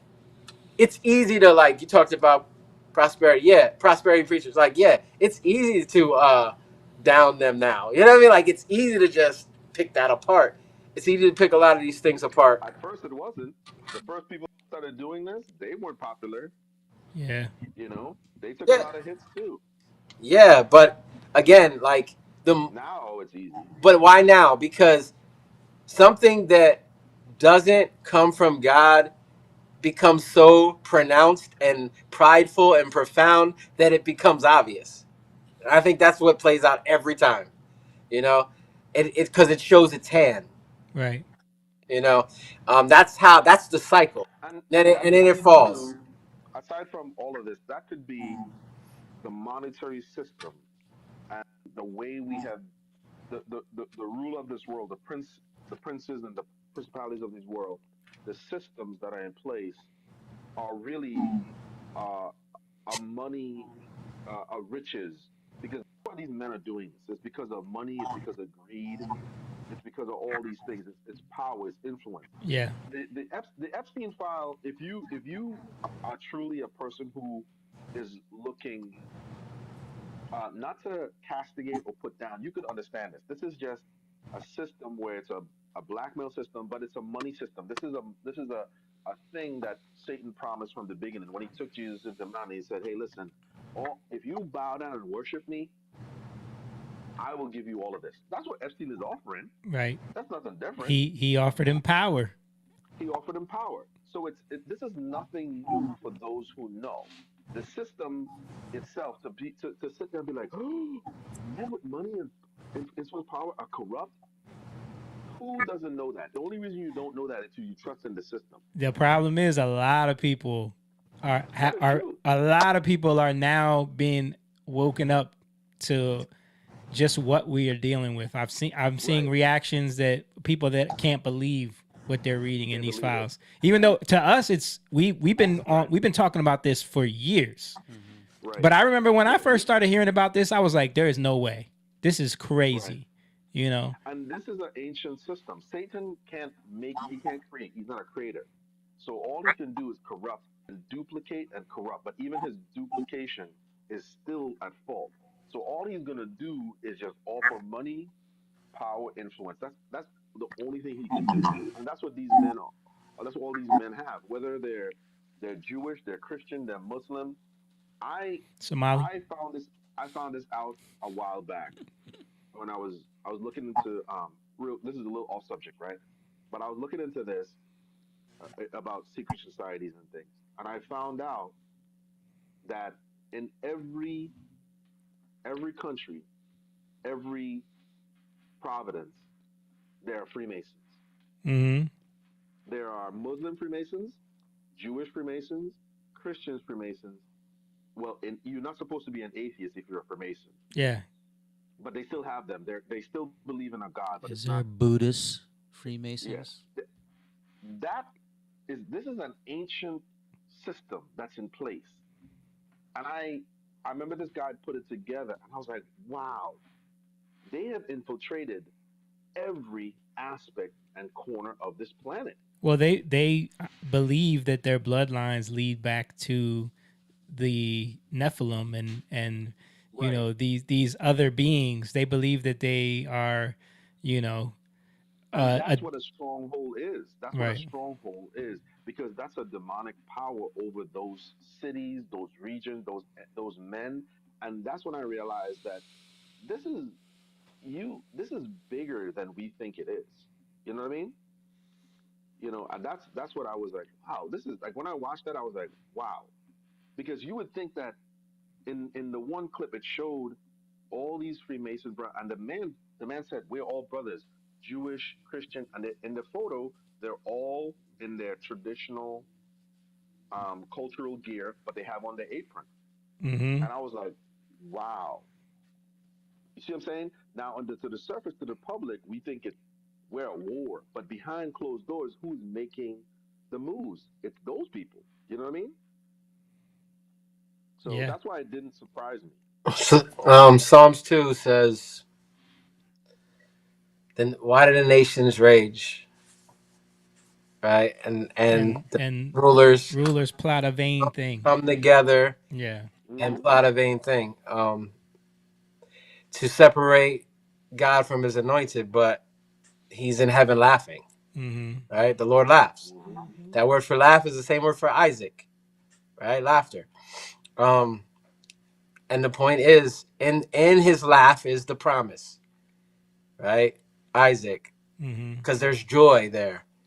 And that's my, like, we can get caught up in what they're plotting and planning, but ultimately God is in control, right? And if we're focused on so much what people are doing, not to say we shouldn't be, there's people who are, I do think there's people who have a calling for that, to see these things. But my point is that the hope comes from God. The hope comes from the image of Christ. The hope comes from the testimony of Jesus, the spirit of prophecy. That's where the hope comes from.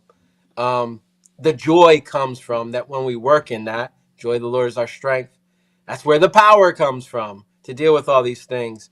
And that's where I'm saying, and I'm continuing saying, like, yeah, but we can get caught up in that. And I do think that there's no there is not going to be on this earth any perfect system, right? Everything's going to have corruption in it. You're always going to have something that's wrong in it because, again, we're still dealing with the ruler of this world and who's after his own desire, right? Which is trying to manipulate every system that comes through to that same desire. And that's why it's incomplete. But we're learning to work off of a different system, which is the kingdom of God. Now, that's something we're learning to do as children. And it's not easy. So a lot of times when you see these things, again, I think we want to explain it, like, and have like justifications or explanations or conclusions. But a lot of times they're just open ended, and they're not, because they're not done yet, because we're walking it out. Sometimes we just have to trust God through it. You're in the middle of a storm. You don't know when that storm's going to be over sometimes, but it'll be over. But you gotta trust God through it. You gotta take refuge through it. At the end of Psalms 2, it says, "But blessed are those who take refuge in the Lord." So I think I'm just trying to Jordan made a get good that point. home. Jordan made a good point. To kind of like wrap up what you're saying, Jake, because he said the Pharisees aligned themselves with Rome when it served their interest. And there could have been a lot of people that were obsessing over the fact that, like, the Pharisees sold us out, they aligned themselves with Rome. But what did it amount to at the end? What it did was it fulfilled God's plan Yeah. for the world, for everyone. Yep. And that's where our weaknesses become our strengths. Yeah. But when we're trying to secure ourselves, figure it out ourselves, do it ourselves, it doesn't happen. But God will use stuff for His good, right? Right. Even though I just don't want to be one of the people sitting there cheering with the Pharisees saying, "Give us Barabbas." You know what I mean? Like, I don't want to be one of those people. So that's why I like to know, like, all right, where are they trying to fool me? You're not gonna fool me on this one. Like, where are they trying to fool me? But I think that if you're looking for all of that, then I'm that not you looking can for be, it. I'm just looking. I'm just He's trying asking to. questions. I'm trying to find the traps. Like if this is my thing. When I see things that don't add up, I'm asking questions or I'm seeking it out. Like But I'm not gonna just because I've blindly followed things before that led me to dark places, and I don't want to do that anymore. We talk about the spells that we've been under as young men. And that's from us believing in systems or blindly following systems that we felt had our best interests at heart. Look at the FDA. Something that we felt like, oh, this is in place for our benefit, for our, and the whole time we're ingesting things that are killing us. Yep. We're injecting things that are making us nonverbal retards. Yep. Or like kids that have issues, or we're finding all this out now. Yeah. Why? Can't they retard? But why? Because we blindly believed That's true. You're right. It is true that we blindly, but it is because of people who questioned it. It's not just because we blindly, because yes, we were taught to follow it, but it happened at a faster rate because there were people who said, "Wait a minute, this doesn't make sense." There were a lot of people who laid the groundwork to get to the point where you could question it. Right. You know what I mean? And so those were the people too that would during COVID, the anti-vaxxers. Yeah. Those people were castigated. Or Now, not even the anti-vaxxers, the doctors. Remember the press conference that the doctors did, trying to tell everybody what was really going on, and they fired these people and turned them into pariahs in the medical industry. Right, and so you have to ask yourself, right? I know that we're in the age of technology to be able to go and find things, but as you're finding things, there are also rabbit holes and loopholes and trickery set up to send you down these weird paths. We understand that. Yeah. But aside from what you're saying, which is true, that you naturally have your curiosity is to look into things before you get led down a path you don't want to be led down. Right. Correct? Right. Okay. Or if I see something that doesn't make sense, I'm gonna verify it before I just blindly follow it. Is what I'm saying. Sure. Yeah. That's good. That's good. And I think we all have that proclivity, right? But I think that through that, there are people who have been questioning these systems and these things, whether it's the money system, the medical system, the food system, they have been questioning these things. And through their diligence and through their what people what a lot of the experts would call pain in the asses, basically. Yeah. You know? Through that, or conspiracy theorists, kooks, all kinds of stuff. Yeah, yeah. Kooks, conspiracy. They took a hit. Like like you said, you mentioned the doctors earlier. To put your career, your medical license at risk during that time, that was a brave person because there's a lot of people who cowered. Mm-hmm. You know, there's a lot of people who cowered. You know what I'm saying? Like to fight back. So I see that we're in a time where people are starting to realize that the systems and the things that we have been subjugated to don't necessarily have our best interest. And I think that's where people are coming from. Right. I do get your point where you don't want to go down this rabbit hole where you're like, everything's a conspiracy. They're trying to get us. Look over there. No. We're not trying to be what's his name? Oswald Bates. Yeah.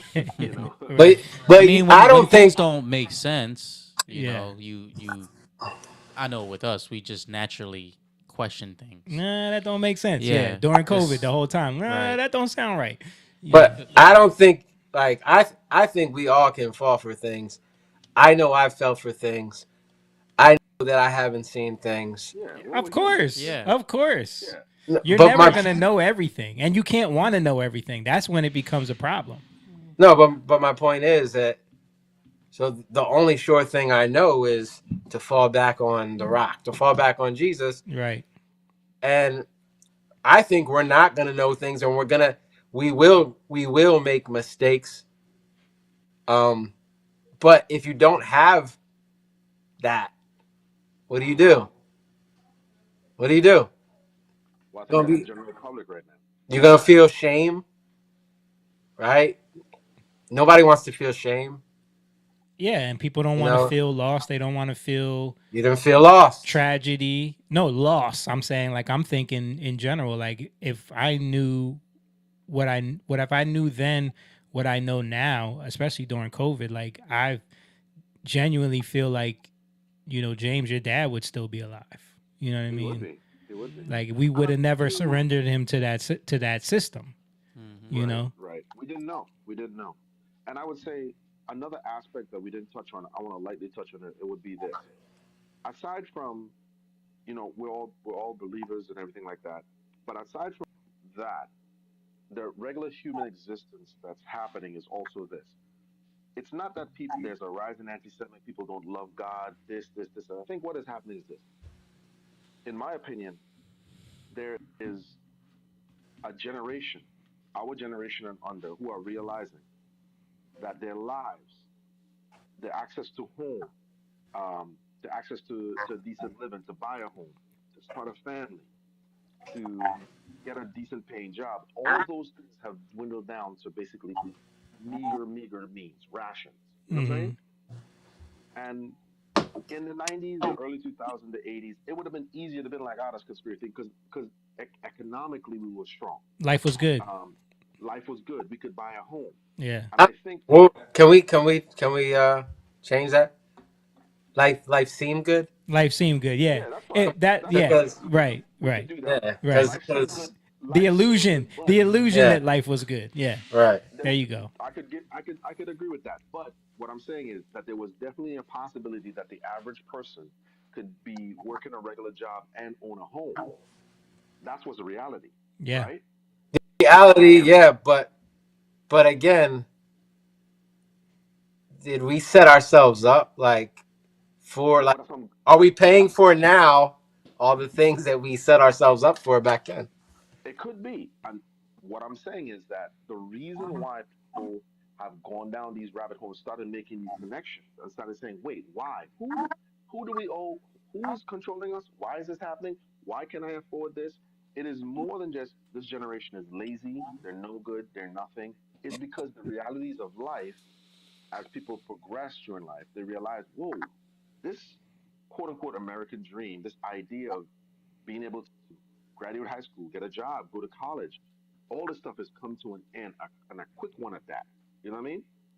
So Yeah. people start feeling like, whoa, what's happening here? Well, You know what that's I mean? Jake just asked, like, did we set ourselves up for this? So, like, No, that's we the did. no, but this We is what I'm did. saying. This is what I'm saying. So people are now looking into, like, okay, how did we set ourselves up for this? Let's look at what led to all of this, and this is where That's what I'm talking people about. are going down and figuring out That's it. things that we had no clue were happening behind the scenes. Something that's very interesting is that, like, what was the golden age of the music industry? I mean, 90s. I feel like there was multiple golden ages. Money, Money wise. money, 90s. Definitely the 90s. Okay. So the 90s, late 80s, I would say, right? Late 80s, early 90s. Okay.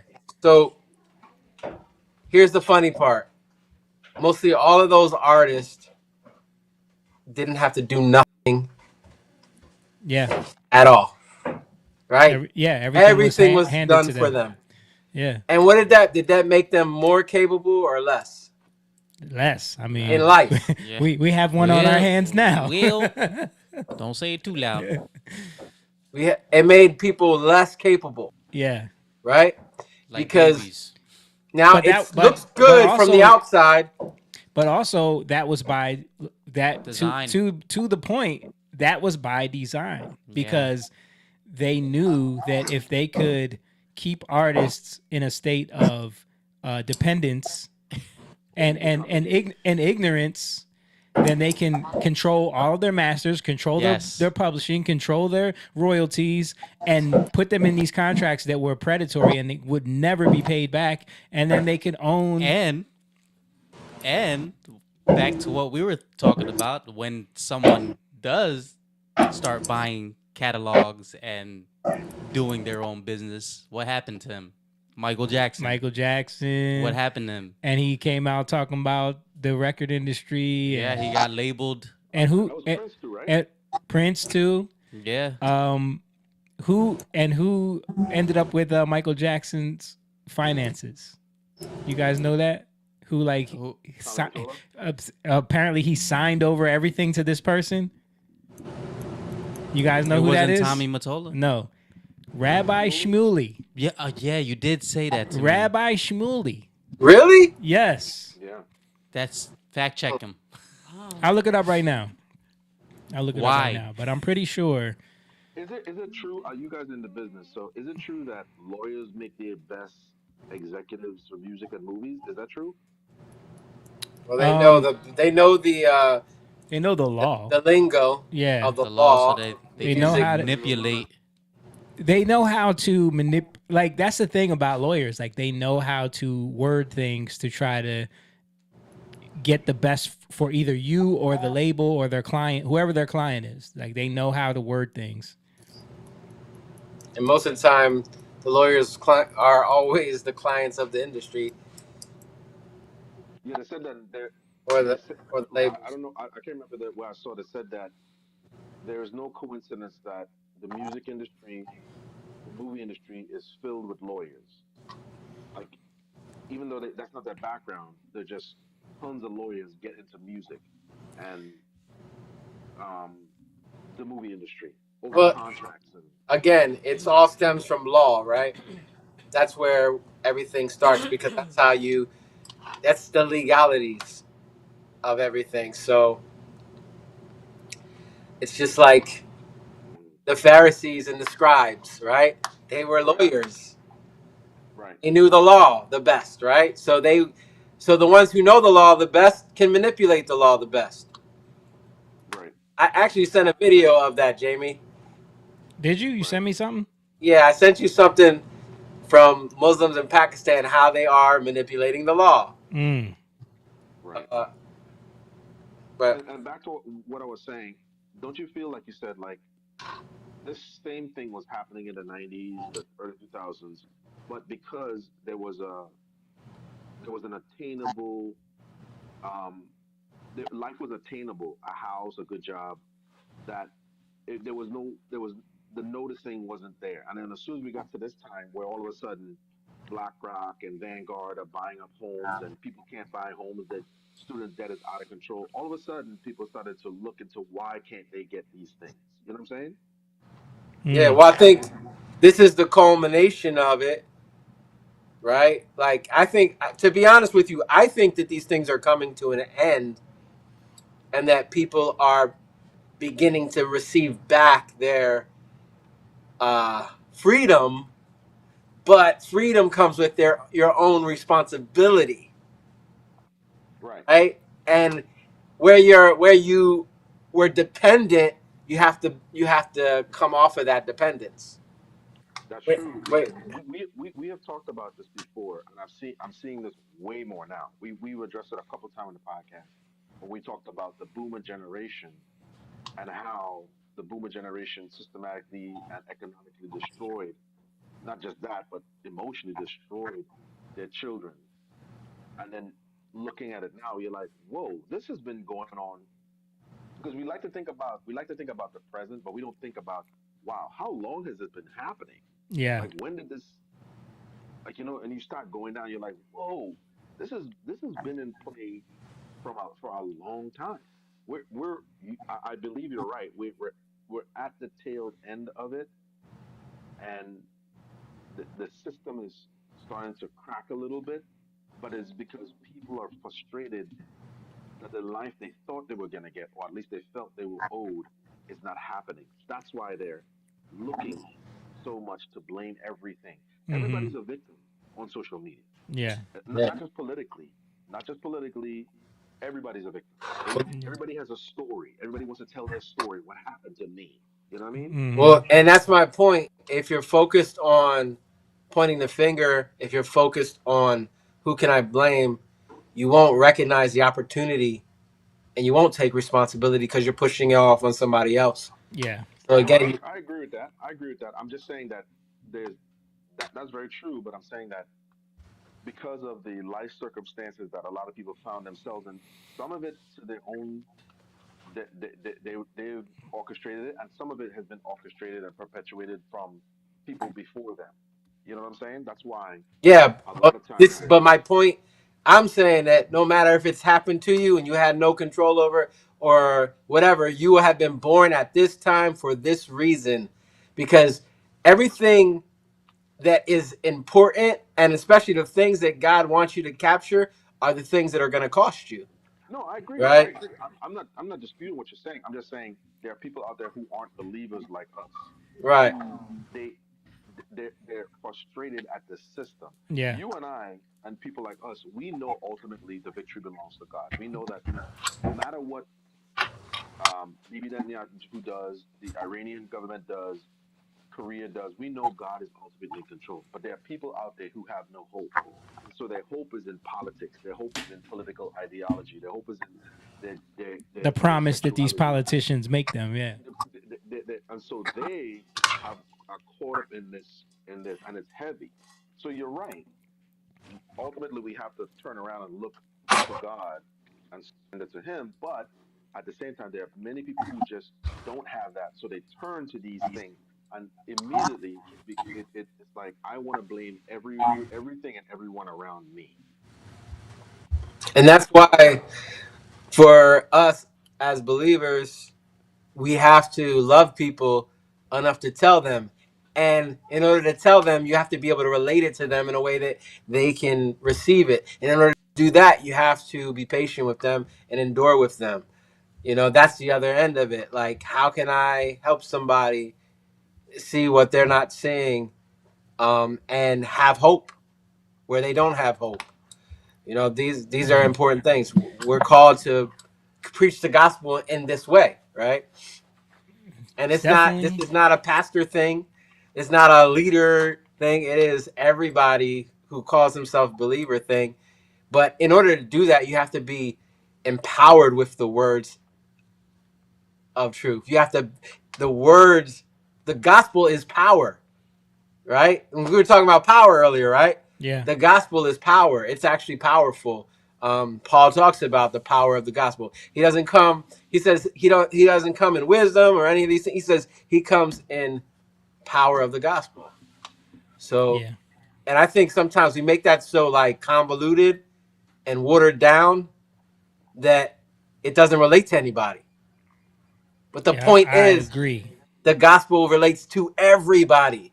But we gotta love people enough and believe for other people enough to be able to relate that where we're called. Especially now, because now anybody who, you know, sees you as someone who doesn't hate ICE or doesn't, you know, you're evil. You're you know, they don't even want to talk to you. It's very divisive right now.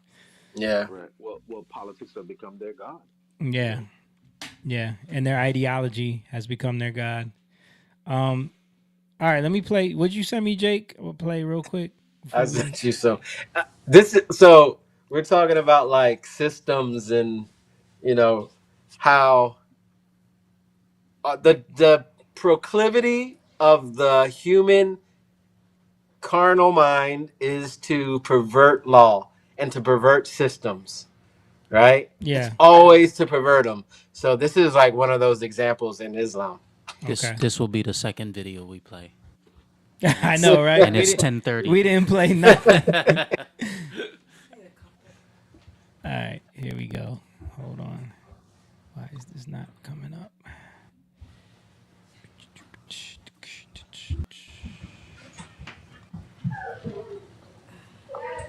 Let's do this. Yeah.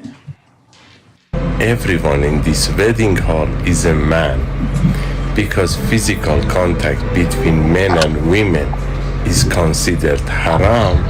Transgender people are brought in to dance. What kind of logic is this?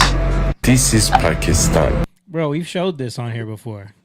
Have you? Mm-hmm. Yes. Yeah, I've seen this. Yeah, we've shown this on here God, I before. never saw that. Yeah. This is yeah. They literally have young men that dress up like women because they're not allowed to dance with women in public. So they will dance with Isn't it? boys. that look Isn't it like called the women. Dancing Boys? The Yes. Dancing Yeah, Boys. Lady Okay. Boys. Lady No, Boys. no. The documentary was called the Dancing Boys of Afghanistan. I think that was in Yeah, Afghanistan. that This is one was in Pakistan. Yeah. Afghanistan. Yeah, Okay, okay. this is So, Pakistan. Yeah. but it's like the same concept. It's like, Same. but in the book, Right. the one I watched, it was boys, but they were way younger than that. Yeah. Like, And they were dancing around, frolicking with the men, and they're like dancing all up on them. Yeah. yeah, Yeah, Yeah. we've showed that on here before. Like, but Yeah. again, yeah, this is the way you get around your laws in a perverted way. You know, Yeah. This is the desire of the heart that always wins over, right? It always. it's So gonna find a way. The flesh will yeah, find a way. Yes, they will. yeah, Yeah. yeah. now Even I got a question here. Okay, the American soldiers, because this one was part of the documentary, was it was American soldiers who were saying that when they went to Afghanistan, the the in these tents where all the men gather around, there's no women, right? Yeah. And that the boys were way younger, like between like 9 to like 15, 16, around Right. there, right? Now, obviously, they're sleeping with them, but they don't see it as homosexuality. But they didn't explain, like, for some reason, they're not explaining why. It's just because, like, the woman is for the purpose of procreation, and you know what I mean? Yeah. yeah, and the man is for pleasure. That's what they Yeah. said. Right. Yep. So therefore it doesn't break any laws.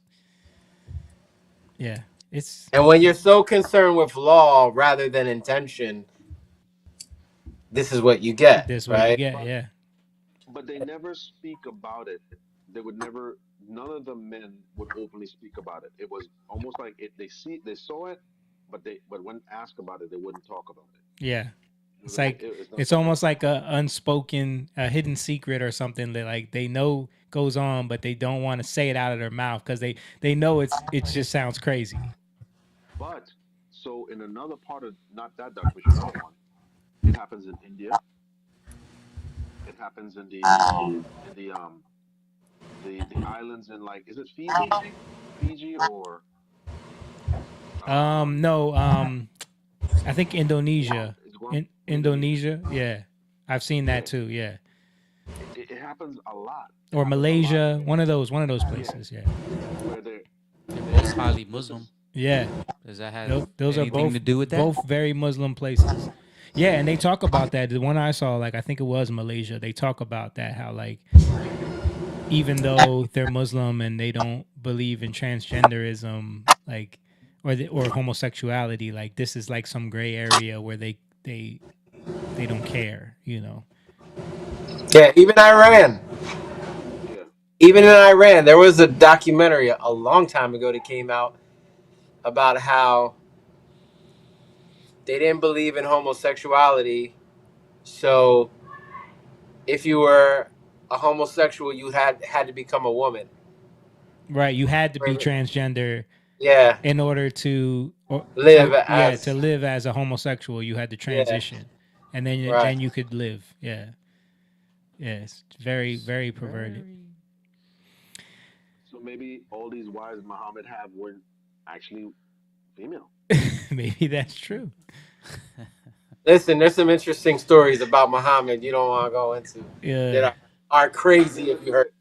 There's a sickness about sexuality, specifically with men, because I watched another one. This one is so sick.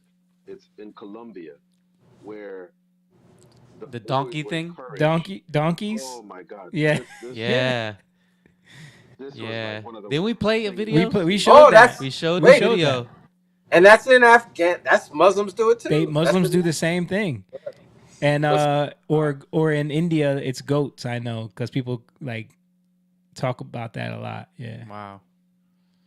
Yeah, I know in Colombia they call it, it's so common they call it the second wife or something like Yeah. that. Or No, it's the like first girlfriend. the first The first girlfriend girlf- because they make the boys lose their base. I mean, you know, that's their first sexual encounters with. It's sick. Yeah. That is It is very disgusting. Nasty. I don't even want to laugh. But I would say this: they were doing it in the open. Yeah. This wasn't hidden. No, it's part of the culture there. Oh my gosh. Yeah, it's sick, man. Let me play one more thing before we get out of here. This was just a very strange moment in Iran. I don't know if you guys saw this. This kind of reminds me of the stand-up comedian who was talking about how she's Jesus's favorite, and then she passes out. Yeah. This woman is sitting here talking about how bombs will never fall on them because Allah has ordained it. And in that moment, check it out. که شنیدید صدای متجاوز به خاک وطن، صدای متجاوز به صدای حق و حقیقت است.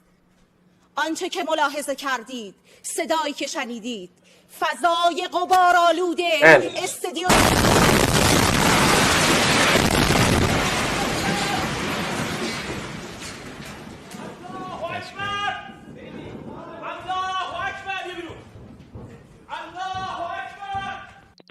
Crazy, right?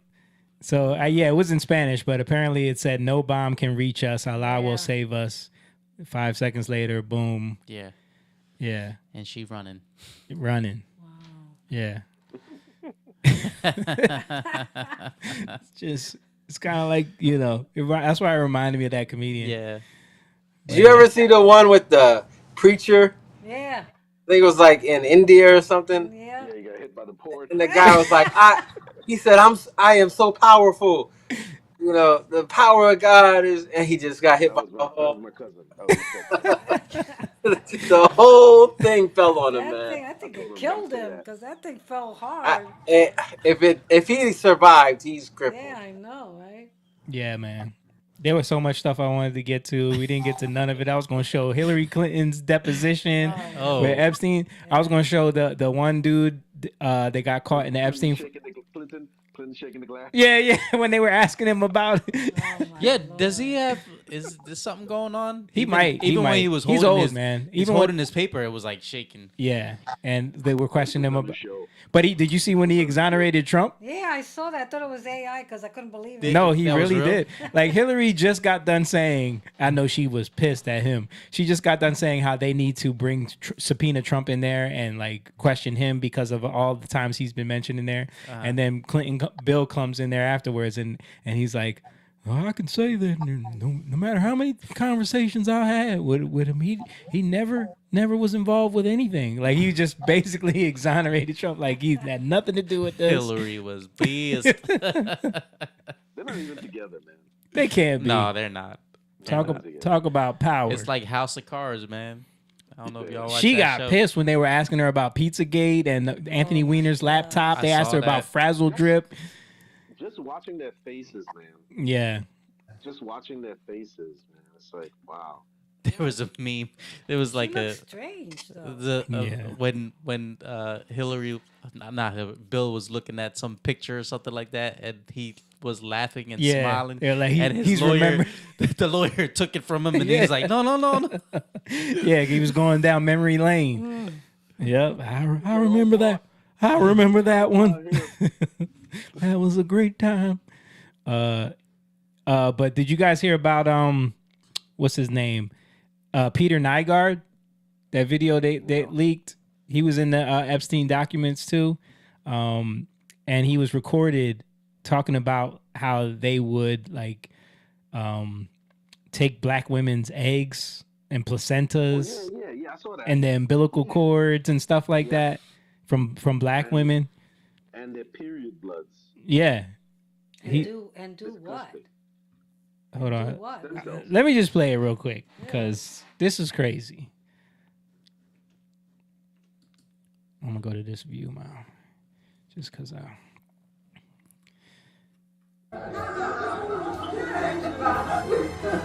Stem cell technology that Peter and I are investing in is called SCNT, which takes the egg of a young, perfect woman specimen, takes the egg and takes out the nucleus and puts our DNA in the nucleus.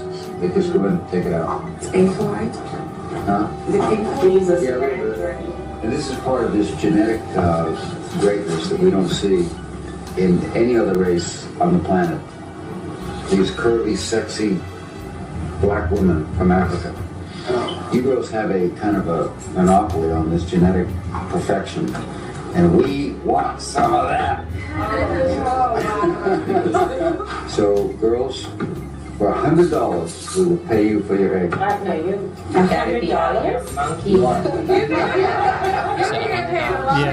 So how much do you want for it? Let's bid. I bid $500 for the unprepared dog. Wherever I bid, he's gonna outbid me. I bought about $60,000 worth of eggs. Yeah. If you have abortion, that's very valuable. Umbilical cord, and a placenta, even your period blood is so rich with stem cells. We regard it as waste, and it actually should be. It should be captured as recycled, and it should go to waste. It's life for somebody, and it's life for mankind. They're the best things. 16 to 18 years old. Those are the best things. As you get older, your eggs get weaker and weaker. Yeah, that's what I was thinking. So you may not be our candidate. No, that's fine. I'm out with my business anyway. Cloning yourself with the idea of making yourself immortal, I think, is science fiction, and I think it's unethical. They've already tested this practice in mice, and mouse was fat, and mouse got six-pack, and it was jumping all the women, young, right? At first you just everybody's safe, and after that, they're young. It's hard, but Yeah, so that went crazy viral because these guys are admitting to They all look disinterested. I think they look like disturbed. Yeah, this dude is sitting there telling them that we want your umbilical cord, your placenta, your period blood because it's rich with stem cells. It's life for somebody. Mhm. Yeah, like They thought they were going to be in a boat in Miami. right. Yeah, They were on a boat. They were on a yacht. no, they're at some restaurant. He's saying they thought they were going to be on a boat. Walk out. Yeah, When you love money, you'll stick around. money, clout, sugar daddy status. Yep. Yeah. The other dude was like, "I'll give you $100 for you." Yep. Yo, you cheap. Then he said 500. And Then he said, "Let's bid 500." Yeah. Yeah. That's Anyway. that's what Jordan Peele watched that and got Get Out. Yeah, that's right. He was talking to some of them dudes. All right, guys, let's wrap it up there. It's late. Appreciate everybody for watching. Thank you guys for calling in. Don't forget to hit that like button, share this video with your friends. Man, we had some serious discussion tonight. We didn't really get to much. Nothing. But yeah, this is what's needed. This is what I'm talking about. What I was talking about in the beginning. We have these type of conversations because it's about growth. It's about becoming better and understanding the world that we live in and each other and growing and becoming, one with God. So the more we can help each other with that and the more we can hash these things out, the better. And it's good for people to see men have these type of conversations and have these kind of debates and go back and forth. So if that's something you want to support, go ahead. And we didn't threaten to fight each other like Anton and Corey Holcomb. Yeah, that was so dumb.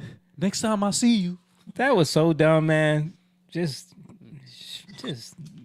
giving a bad name to men. Yeah. But then they're standing on things as if this is a manly thing to do. Mm-hmm. Right. Like the only thing we're stepping outside for is the barbecue. Right. Right. But yeah, if you want to support this type of stuff and you want to keep this going, we're trying to hang on and keep it going for y'all and keep growing this thing. The Patreon link is in the description.